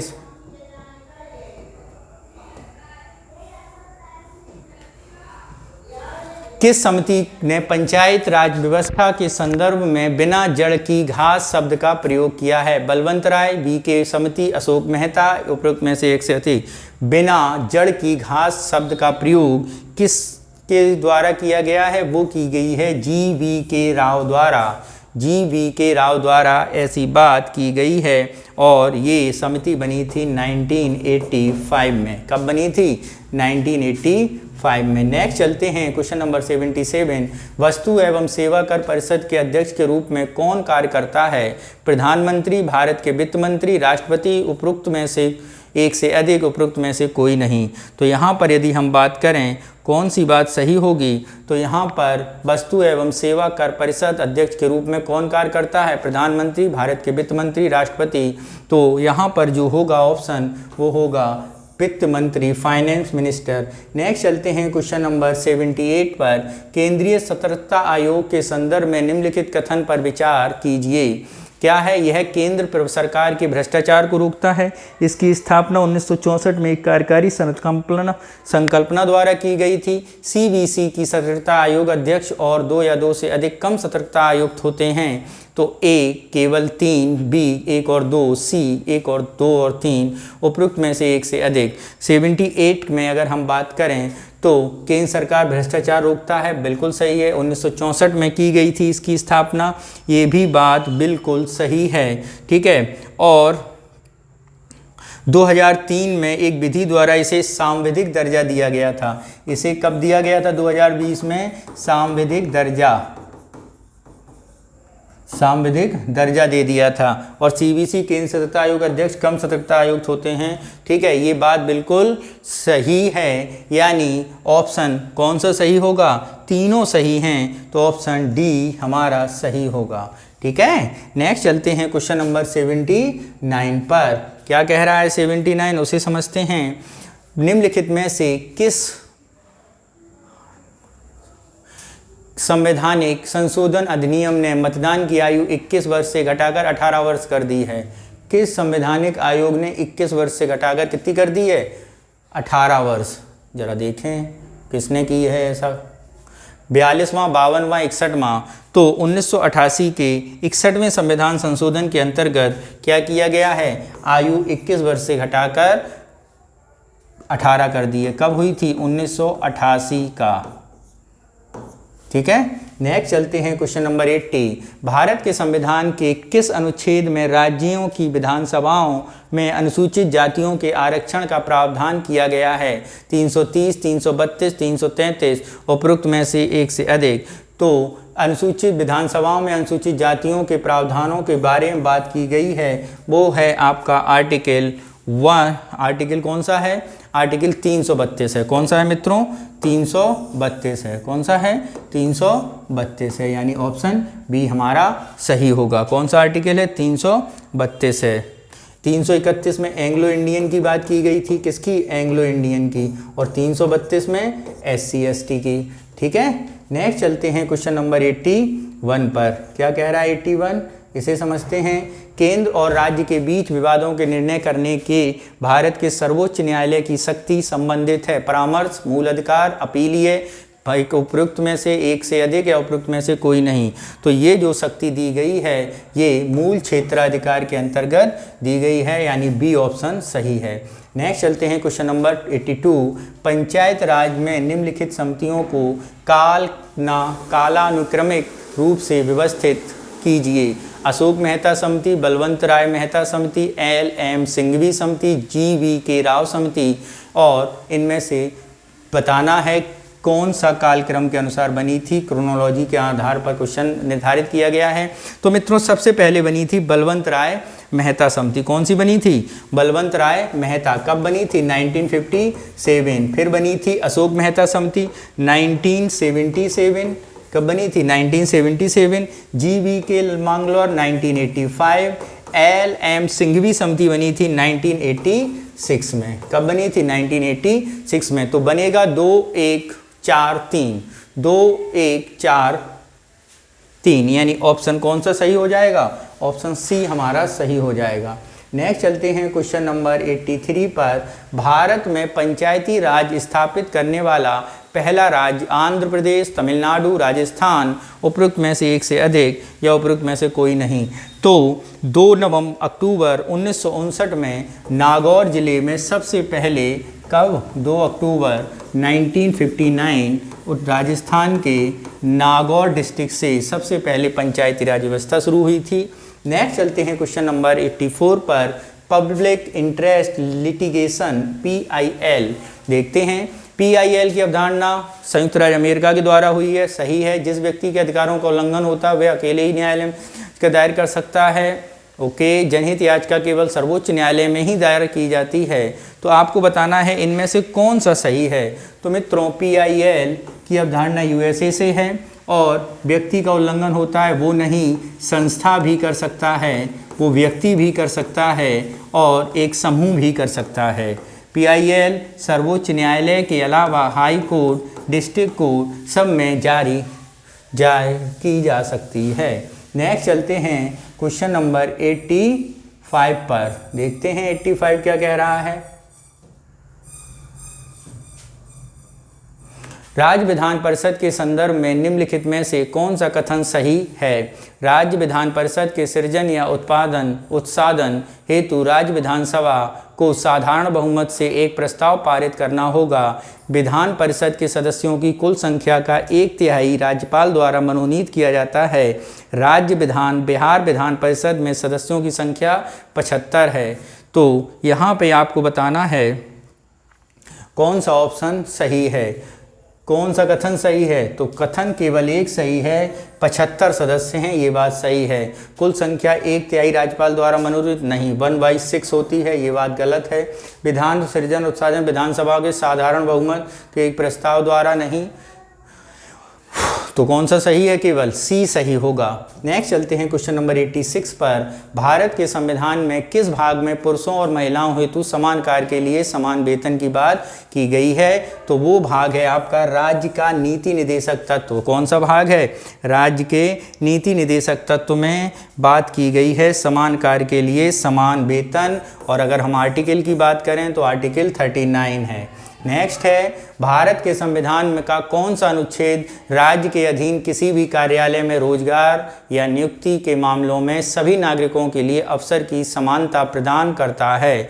अनुच्छेद 15, 17, 16 उपरोक्त में से एक से अधिक। तो यहाँ पर यदि हम बात करें तो सभी राज्यों में समान आर्टिकल 16 के अंतर्गत मिलता है हमें, राइट। नेक्स्ट है 88, राष्ट्रीय आपातकाल के संदर्भ में निम्नलिखित कथनों पर विचार करना है। करिए विचार भाई और बताइए हमको भी क्या है। आपातकालीन प्रावधान भारत के भाग 18 में निहित हैं। ओके, ठीक है। जब भारत में किसी भाग में सुरक्षा का युद्ध, बाह्य आक्रमण, निशस्त्र विद्रोह खतरा हो तो राष्ट्रीय आपातकाल की घोषणा की जा सकती है। आपातकाल की घोषणा को इसके द्वारा जारी होने की तिथि के 3 महीने के भीतर संसद के सदनों द्वारा पारित होना चाहिए। तो यहाँ पे आपको बताना है कौन सा कथन सही होगा। तो आपातकाल की चर्चा की अगर हम बात करें तो ये किस में की गई है? ये भाग 18 में ही की गई है, यानी आपका पहली बात तो बिल्कुल सही है। कौन सी बात? पहली बात तो बिल्कुल सही है। सुरक्षा आक्रमण राष्ट्रीय आपातकाल की घोषणा होती है, बिल्कुल बात सही है। अगर हम यहाँ कर दें 352 से लेकर 360 तक आपातकाल की चर्चा है, यानी ऑप्शन ए हमारा सही हो जाएगा। 3 हमारी बात गलत है, क्योंकि संसद की अनुमति के बारे में अगर हम बात करें तो संसद की अनुमति 2 महीने थी। कितनी थी? 2 महीने थी, लेकिन 78 में 44 में संशोधन द्वारा कम कर दिया गया है। ठीक है, 3 महीने से कम कर दी गई है बात। नेक्स्ट क्वेश्चन नंबर 89,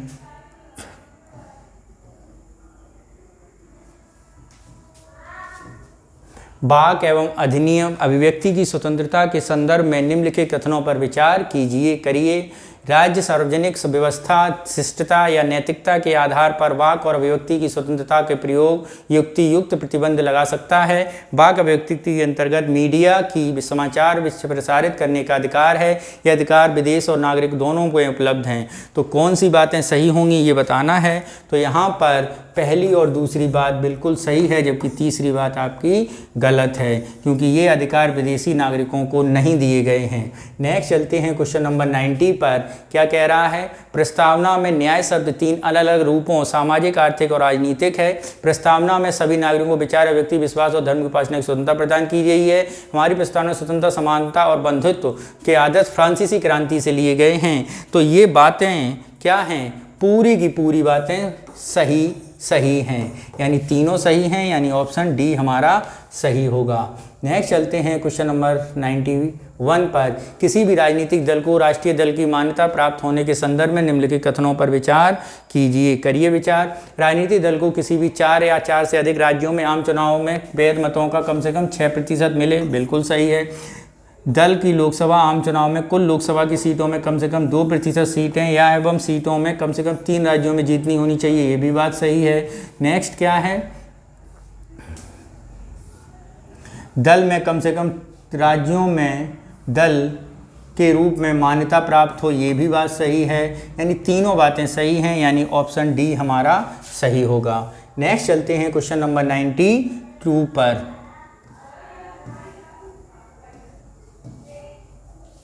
क्या कह रहा है? भारत में नागरिकता को संविधान के अंतर्गत समवर्ती सूची में सूचीबद्ध किया गया है। संसद को नागरिकता के अधिग्रहण और समाप्ति तथा संबंधित सभी विषयों में संबंध में कोई भी प्रावधान करने का अधिकार है। भारतीय नागरिकता 4 प्रकार से प्राप्त की जा सकती है। तो यहाँ पर यदि हम बात करें कौन सी बात बिल्कुल सही होगी, तो यहाँ पर 2 और 3 ये बात बिल्कुल सही होगी। संविधान के अंतर्गत समवर्ती सूची में नहीं, ये केंद्र सूची का विषय है, यानी ऑप्शन 2 और 3 सही होगा। नेक्स्ट चलते हैं क्वेश्चन नंबर 93। क्या कह रहा है 93? भारत के संविधान की प्रस्तावना में प्रतिष्ठा और अवसर की समता का उल्लेख किया गया है। भारतीय संविधान के मूल कर्तव्यों के अनुसार भारत की संप्रभुता, एकता और अखंडता को बनाए रखना और उसकी रक्षा करना भारत के प्रत्येक नागरिक का कर्तव्य है, बात सही है। राज्य के नीति निर्देशक तत्व स्वास्थ्य के लिए हानिकारक मादकों सेवन पर रोक लगा सकते हैं। ये तीनों बातें मित्रों क्या हैं? बिल्कुल सही हैं। ये तीनों बातें क्या हैं? सही हैं। तो ऑप्शन कौन सा होगा? डी ऑप्शन हमारा सही होगा।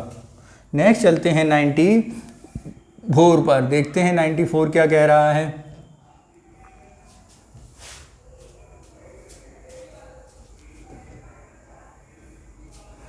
वर्तमान समय में भारत की वास्तविक संवैधानिक स्थिति क्या है? एक संप्रभु लोकतांत्रिक गणराज्य, प्रभु संप्रभु धर्मनिरपेक्ष लोकतांत्रिक गणराज्य, संप्रभु समाजवादी पंचधर्मिक लोकतांत्रिक गणराज्य, उपरोक्त में से एक से अधिक। तो यहाँ पर यदि हम बात करें तो भारत कैसा राज्य है? संप्रभु समाजवादी पंचनिरपेक्ष लोकतांत्रिक गणराज्य है। नेक्स्ट चलते हैं क्वेश्चन नंबर 95 पर। क्या कह रहा है 95? उसे समझते हैं। मानव दुर्व्यापार, बालाश्रम, निषेध, अपराधों में दोष सिद्ध की संविधान का संरक्षण, गिरफ्तारी और निरोध का संरक्षण, कारखानों में आदि बच्चों के नियोजन का निषेध, अल्पसंख्यकों के हितों का संरक्षण। तो यहाँ पर यदि हम बात करें कौन सी बात सही है, तो यहाँ पर जो बात की गई है वो आपके भारत के संविधान शोषण के विरुद्ध अधिकार उपयुक्त में कौन से अधिकारों की कल्पना की गई है? मानव दुर्व्यापार, बालाश्रम सही है। अपराधों दूषित संरक्षण नहीं। गिरफ्तारी के विरुद्ध निषेध संरक्षण नहीं। कारखानों बच्चों के लिए ये बात सही है। मूल अधिकारों का विचार कीजिए, करो।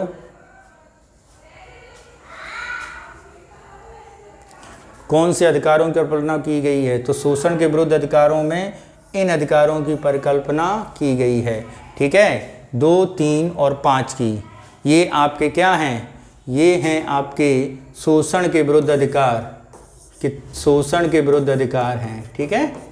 नेक्स्ट चलते हैं क्वेश्चन नंबर 96। निम्नलिखित में से संविधान संशोधन में कहा गया है कि मंत्रिपरिषद प्रधानमंत्री सहित मंत्रियों की कुल संख्या लोकसभा की क्या के 15% से अधिक नहीं होगा। ये किस संविधान संशोधन में बात की गई थी? तो ये की गई थी आपके 91वें में संविधान संशोधन के अंतर्गत। कौन सी में? 91वें में संविधान संशोधन 2003 के अंतर्गत। नेक्स्ट चलते हैं 97। भारतीय संविधान का कौन सा अनुच्छेद संघ के प्रशासन से संबंधी मामलों के संबंध में राष्ट्रपति को सूचित करने का लिए प्राप्त प्रधानमंत्री कर्तव्यों को निर्धारित करता है। अनुच्छेद 74, 76 और 78 तो राष्ट्रपति के संबंध में सूचित प्रदान करता है, वो है आपका अनुच्छेद 78। ठीक है, नेक्स्ट चलते हैं क्वेश्चन नंबर 98 पर। क्या कह रहा है 98, इसे समझते हैं। राज्यसभा का पदेन सभापति कौन होता है?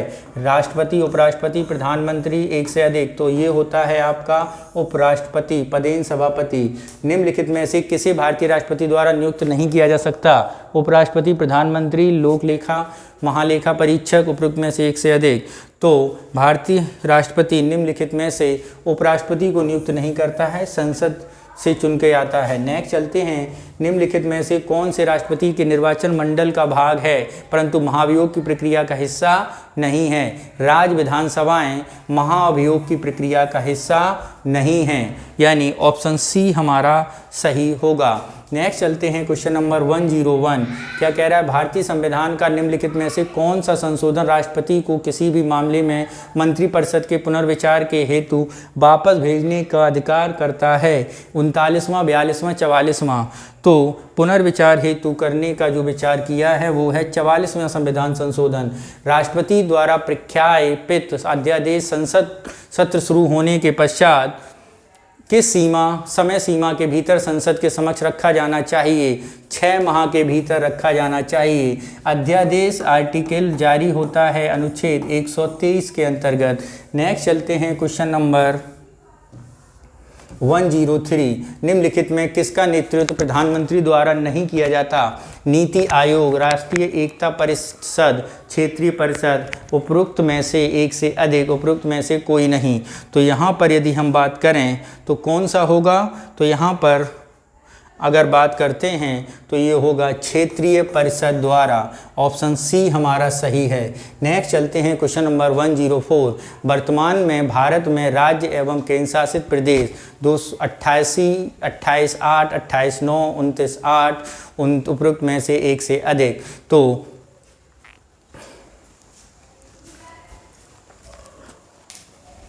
वर्तमान में संसद में भारत में कितने राज्य और केंद्र शासित प्रदेश हैं? तो भारत में वर्तमान समय में आपके 28 राज्य और 8 केंद्र शासित प्रदेश हैं। ठीक है, ऑप्शन ए हमारा सही होगा। निम्नलिखित में से कौन सा 11वीं अनुसूची में शामिल नहीं है? ग्रामीण विद्युतीकरण, विद्युत वितरण प्रणाली शामिल, सार्वजनिक वितरण प्रणाली, तकनीकी प्रशिक्षण, व्यावसायिक शिक्षा, उपरोक्त में से एक से अधिक। तो यहाँ पर यदि हम बात करें कौन सा सम्मिलित नहीं है, तो ये सारे के सारे सम्मिलित हैं, यानी नन ऑफ दीज आंसर होगा। ठीक है, नेक्स्ट चलते हैं क्वेश्चन नंबर 106। किस अधिनियम के ने प्रांतों में द्वैत शासन को समाप्त किया था? तो प्रांतों में द्वैत शासन समाप्त हुआ था मित्रों किस अधिनियम के अंतर्गत? वो अधिनियम था भारत शासन अधिनियम 1935 के अंतर्गत प्रांतों में खत्म, जबकि केंद्र में शुरू हुआ था। कितना? केंद्र में शुरू हुआ था। नेक्स्ट चलते हैं क्वेश्चन नंबर 107 पर। क्या कह रहा है? विधि के समक्ष समता ब्रिटिश अवधारणा की पर आधारित है, जबकि विधि के समाज संरक्षण की अवधारणा अमेरिका के संविधान से ली गई है। ठीक है, संविधि का शासन किसी संशोधन द्वारा स्पष्ट नहीं किया जा सकता। संविधान के अनुच्छेद 14 विधि द्वारा स्थापित प्रक्रिया का स्पष्ट उल्लेख किया गया है। तो यहाँ पर अगर हम ऑप्शन देखें क्या कहा गया है ऑप्शन में, फिर उसके बाद उपरोक्त कथनों में से कौन से सही हैं, 1 और 2। तो मित्रों यहाँ पर यदि हम बात करें, जो कथन नंबर 3 बोला गया है, सर्वोच्च न्यायालय ने माना कि अनुच्छेद 14 में सन्निहित विधि का शासन संविधान की मूल विशेषता है, इसलिए इसे संशोधन द्वारा भी नष्ट नहीं किया जा सकता। तो 2 सही है। ठीक है, और जबकि तीसरे में जो बात की गई है व्यक्ति और प्राणदेह स्वतंत्रता विधि द्वारा स्थापित की जाएगी, वो 14 में नहीं की गई है, 21 में की गई, यानी आर्टिकल वो स्टेटमेंट पहला और दूसरा सही है। भारत के निम्नलिखित राष्ट्रपतियों में कौन सा बिहार के राज्यपाल थे? तो बिहार के राज्यपाल जो व्यक्ति था वो थे डॉक्टर जाकिर हुसैन। कौन था? डॉक्टर जाकिर हुसैन। नेक्स्ट चलते हैं क्वेश्चन नंबर 109। लोकसभा की सदस्य संख्या के संबंध में उसकी गणपूर्ति क्या है? उसकी गणपूर्ति है आपकी 1/10। कितनी है मित्रों? 1/10। नेक्स्ट चलते हैं क्वेश्चन नंबर 110। किस संविधान संशोधन ने केंद्र शासित प्रदेश को दिल्ली को विशेष राज्य का दर्जा प्रदान किया है? तो विशेष राज्य का दर्जा प्रदान किया गया है 1991 में हुआ 69वें संविधान संशोधन द्वारा।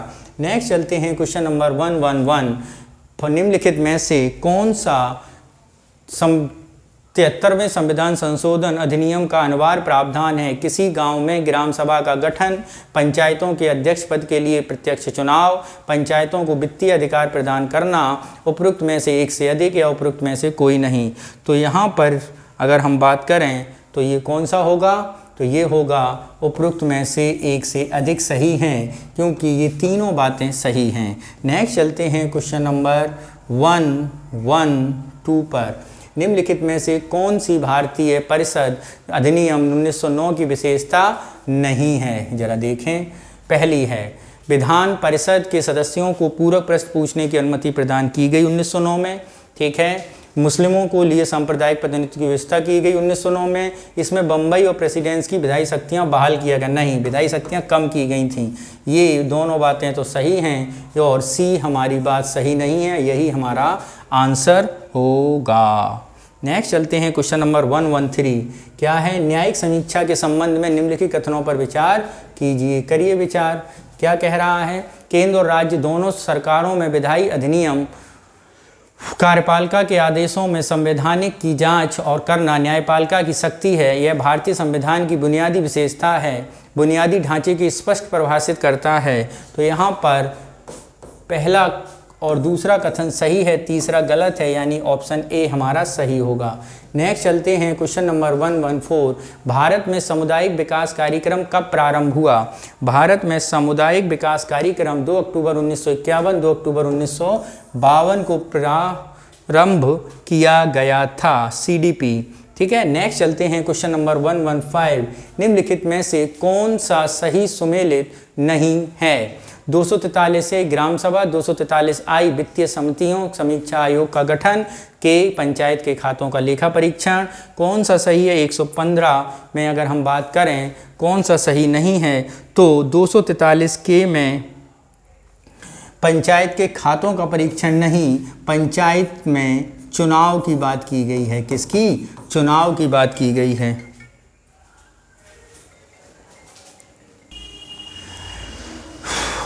तो 243 के में क्या बताया गया है? इलेक्शन ऑफ पंचायत के बारे में बताई गई है। ठीक है। और यदि हम पंचायत के, तो यहाँ पर कौन सा सुमेलित नहीं है? यहाँ पर सीधा सी सुमेलित नहीं है, यही हमारा आंसर हो जाएगा। नेक्स्ट चलते हैं क्वेश्चन नंबर 116 के पास। देखते हैं, भारतीय संविधान की प्रस्तावना के संदर्भ में निम्नलिखित कथनों में से कौन सा सही है? भारतीय संविधान की प्रस्तावना पंडित नेहरू द्वारा प्रस्तावित उद्देश्य प्रस्ताव पर आधारित है, सही है। आर्थिक स्वतंत्रता भारतीय संविधान के प्रस्ताव में सन्निहित है। भारतीय संविधान के उद्देश्यों में से एक आर्थिक न्याय की प्रस्तावना की निहित है। तो यहाँ पे बताना है कौन कौन सी बातें सही हैं। तो मित्रों ये तीनों बातें क्या हैं? सही हैं, यानी ऑप्शन ई डी हमारा सही हो जाएगा। नेक्स्ट चलते हैं क्वेश्चन नंबर 117। क्या है? मूल अधिकारों एवं मूल कर्तव्यों के संदर्भ में निम्नलिखित कथनों में से कौन सा सही है? मूल अधिकार और मूल कर्तव्य केवल नागरिकों तक ही सीमित हैं। मूल अधिकारों के तहत तरह मूल कर्तव्य भी न्यायोचित हैं। वर्ष 1978 में संविधान में नागरिकों के मूल कर्तव्य शामिल किए गए हैं। उपरोक्त में से एक से अधिक और उपरोक्त में से कोई नहीं। तो यहाँ पर यदि हम बात करते हैं तो यहाँ पर कौन है? यहाँ पर ये कोई भी बात मूल कर्तव्य से निम्नलिखित में कौन सा सही है? मूल कर्तव्यों केवल नागरिकों तक सीमित हैं, ऐसा नहीं है। मूल अधिकारों की तरह मूल कर्तव्य भी न्यायोचित नहीं है। 1978 में संविधान मूल कर्तव्यों को शामिल किया नहीं, 1976 में 42वें संविधान संशोधन से। तो इसमें से एक भी सही नहीं है, यानी ई ऑप्शन हमारा सही होगा। किस भारत अधिनियम ने भारत के गवर्नर जनरल के पदनाम को भारत के वायसराय पदनाम में परिवर्तित कर दिया है? तो वो अधिनियम था आपका भारत शासन अधिनियम 1958 के अंतर्गत क्या हो गया था? ये पदनाम चेंज हो गया था। ठीक है, यानी ऑप्शन बी हमारा सही हो जाएगा। नेक्स्ट, निम्नलिखित में से किस केंद्र शासित प्रदेश ने अपनी विधानसभा नहीं है? दिल्ली, जम्मू कश्मीर, लद्दाख। उपरोक्त में से एक से अधिक, उपरोक्त में से कोई नहीं। तो यहाँ अभी लद्दाख में विधानसभा नहीं है, जम्मू कश्मीर में है। नेक्स्ट चलते हैं क्वेश्चन नंबर 120। किस समिति ने पंचायती राज संस्था को संवैधानिक दर्जा प्रदान किया? जाने की सिफारिश की थी। तो वो समिति थी जिसने सिफारिश की थी एल.एम. सिंघवी समिति। कौन सी थी? एल.एम. सिंघवी समिति। बिहार में ऑपरेशन प्रहार शुरू किया गया शराब की अवैध बिक्री पर, नागरिकों को यातायात पर जागरूकता, रसायन मुक्त व्यवहार आहार सेवन के लिए और एक से अधिक। तो यहाँ पर यदि हम बात करें ऑपरेशन प्रहार शराब की अवैध बिक्री के लिए शुरू किया गया। नेक्स्ट, बिहार सरकार की BFIQR ऐप बी फिकर का उद्देश्य क्या है? जल संसाधन, महिलाओं की सुरक्षा। ठीक है, तो यहाँ पर सरकारी योजनाओं में सिंगल वेब पोर्टल, तो ये है आपका बी फिकर जल प्रबंधन के लिए। मई 2023 में बिहार हिंदी साहित्य सम्मेलन का आयोजन कहाँ किया जाएगा? हुआ भागलपुर, नालंदा, गया। उपरोक्त में से एक से अधिक, उपरोक्त में से कोई नहीं। तो मित्रों, ये हिंदी सम्मेलन का आयोजन 6 से 7 मई को कहाँ पर हुआ था? ये हुआ था पटना में। कहाँ पर? पटना में। नेक्स्ट चलते हैं question number 1 to 4। Patna metro का पहला कॉरिडोर के बीच सम्मिलित होगा। पटना मेट्रो का पहला Danapur, Khainichak, Patna junction, new ISBT, AIIMS और जयप्रकाश नारायण। तो ये है आपका दानापुर टू खैनीचक। नेक्स्ट है आपका बिहार सरकार ने कक्षा 9 से 12 के छात्रों के लिए किस ऑनलाइन ट्यूशन ऐप की साझेदारी की है? खान अकादमी, फिलो, बायजूस। तो वो कौन सा है ऐप? तो वो मित्रों ऐप है आपका फिलो। कौन सा ऐप है? फिलो ऐप है। ठीक है, नेक्स्ट चलते हैं क्वेश्चन नंबर 1 to 6 पर। क्या कह रहा है 1 to 6? दिमा हसो एक क्षेत्र है मणिपुर, नागालैंड, असम। तो दिमा हसो जो क्षेत्र है वो आपका असम में है। नेक्स्ट चलते हैं क्वेश्चन नंबर 1 to 7। हाल ही में मेरी लाइफ मोबाइल एप्लीकेशन लॉन्च किया गया। मोबाइल एप्लीकेशन लॉन्च किया गया नरेंद्र मोदी, भूपेंद्र यादव, नीतीश कुमार। किसके द्वारा? भूपेंद्र यादव के द्वारा लॉन्च किया गया है। पर्यावरण मंत्रालय है। ठीक है, मेरी लाइफ। पट्टनम का पुरातत्व स्थल है। पट्टनम जो पुरातत्व स्थल है वो कहाँ पर है? वो केरल में है। नेक्स्ट चलते हैं क्वेश्चन नंबर। टेम्पो मिशन का नेतृत्व किया गया नासा, सिनेस, जैक्सा। उपरोक्त में से एक से अधिक, उपरोक्त में से कोई नहीं। तो 1 to 9 मिशन जो है वो आपका किससे संबंधित है? नासा से संबंधित है। नेक्स्ट, 76वें कांस फिल्म महोत्सव में किस फिल्म को पाल्मे डी ओर पुरस्कार जीता? The zone of interest, fallen leaves, anatomy of A fall. उपरोक्त में से एक से अधिक, उपरोक्त में से कोई नहीं। तो ये जो ऐप है वो है आपका एनाटॉमी ऑफ ए फॉल। ठीक है, नेक्स्ट चलते हैं क्वेश्चन नंबर 131 पर। क्या है? अभ्यास समुद्र शक्ति 23 आयोजन भारत और किस देश के बीच हुआ था? तो ये हुआ था भारत और इंडोनेशिया के बीच। किसके बीच हुआ था? भारत और इंडोनेशिया के बीच। ठीक है, ये नौसैनिक अभ्यास है। कौन सा है? नौसैनिक अभ्यास। नेक्स्ट चलते हैं क्वेश्चन नंबर 132। सांख्यिकी वर्ष 2023 में अंतर्राष्ट्रीय पुरस्कार प्रदान किया गया। किसे? A.M. मथाई, C.R. राव, प्रणव के सेन। उपरोक्त में से एक से अधिक या उपरोक्त में से कोई नहीं। तो अंतर्राष्ट्रीय सांख्यिकी पुरस्कार दिया गया C.R. राव को। नेक्स्ट चलते हैं 133। दीपक भोरिया, मोहम्मद हुसामुद्दीन, निशांत देव किस खेल से जुड़े हैं? तो ये जो खेल से जुड़े हैं वो है आपका मुक्केबाजी से। नेक्स्ट चलते हैं 134। विश्व प्रेस स्वतंत्रता सूचकांक में भारत 2023 में किस रैंक पर आ गया है? तो भारत की रैंक है 1361वीं। ठीक है, 161वीं रैंक आ गई है। नेक्स्ट चलते हैं क्वेश्चन नंबर 135 पर। भारत में दुर्लभ काले बाघों का एकमात्र आवास कहाँ पर है? मानस, गांधीपुर, सिमलीपाल। तो ये कहाँ पर है? सिमलीपाल में। नेक्स्ट चलते हैं क्वेश्चन नंबर 136 पर। क्या कह रहा है 136? LSD साइलोसिबिन उदाहरण है साइकेडेलिक का, कैनबिस का, एनालिसिस का। उपयुक्त में से एक से अधिक। तो ये उदाहरण है आपका किसका? साइकेडेलिक का। नेक्स्ट चलते हैं क्वेश्चन नंबर 137। भारत का पहला 3D प्रिंटेड डाक किस राज्य में स्थापित है? तेलंगाना, कर्नाटक, महाराष्ट्र। तो ये है आपका कर्नाटक में। नेक्स्ट चलते हैं 138, जल बजट अपनाने वाला पहला राज्य कौन सा है? केरल, झारखंड, बिहार। तो वो राज्य है आपका जल बजट अपनाने वाला केरल। कौन है मित्रों? केरल है। ठीक है, 17 अप्रैल 2023 को अपनाया है, 17 अप्रैल 2023। नेक्स्ट चलते हैं क्वेश्चन नंबर, सूर्यांशु है एक लघु उपग्रह। सूर्यांशु जो है एक सौर ऊर्जा संचालित नौका है। क्या है? सौर ऊर्जा संचालित नौका। नेक्स्ट चलते हैं क्वेश्चन नंबर 140, भारत में किस दिन को समानता दिवस के रूप में मनाया जाता है? ए 14 अप्रैल, 28 मई, 16 सितंबर। ठीक है, तो यहाँ पर यदि हम बात करें, भारत में समानता दिवस अपनाया जाता है डॉक्टर BR अम्बेडकर के जन्म दिवस के रूप में 14 अप्रैल को। नेक्स्ट चलते हैं क्वेश्चन नंबर 141 पर। क्या कह रहा है? बिहार का सबसे बड़ा बेवरेज बॉटलिंग प्लांट स्थापित किया गया बेगूसराय, कटिहार, पूर्णिया।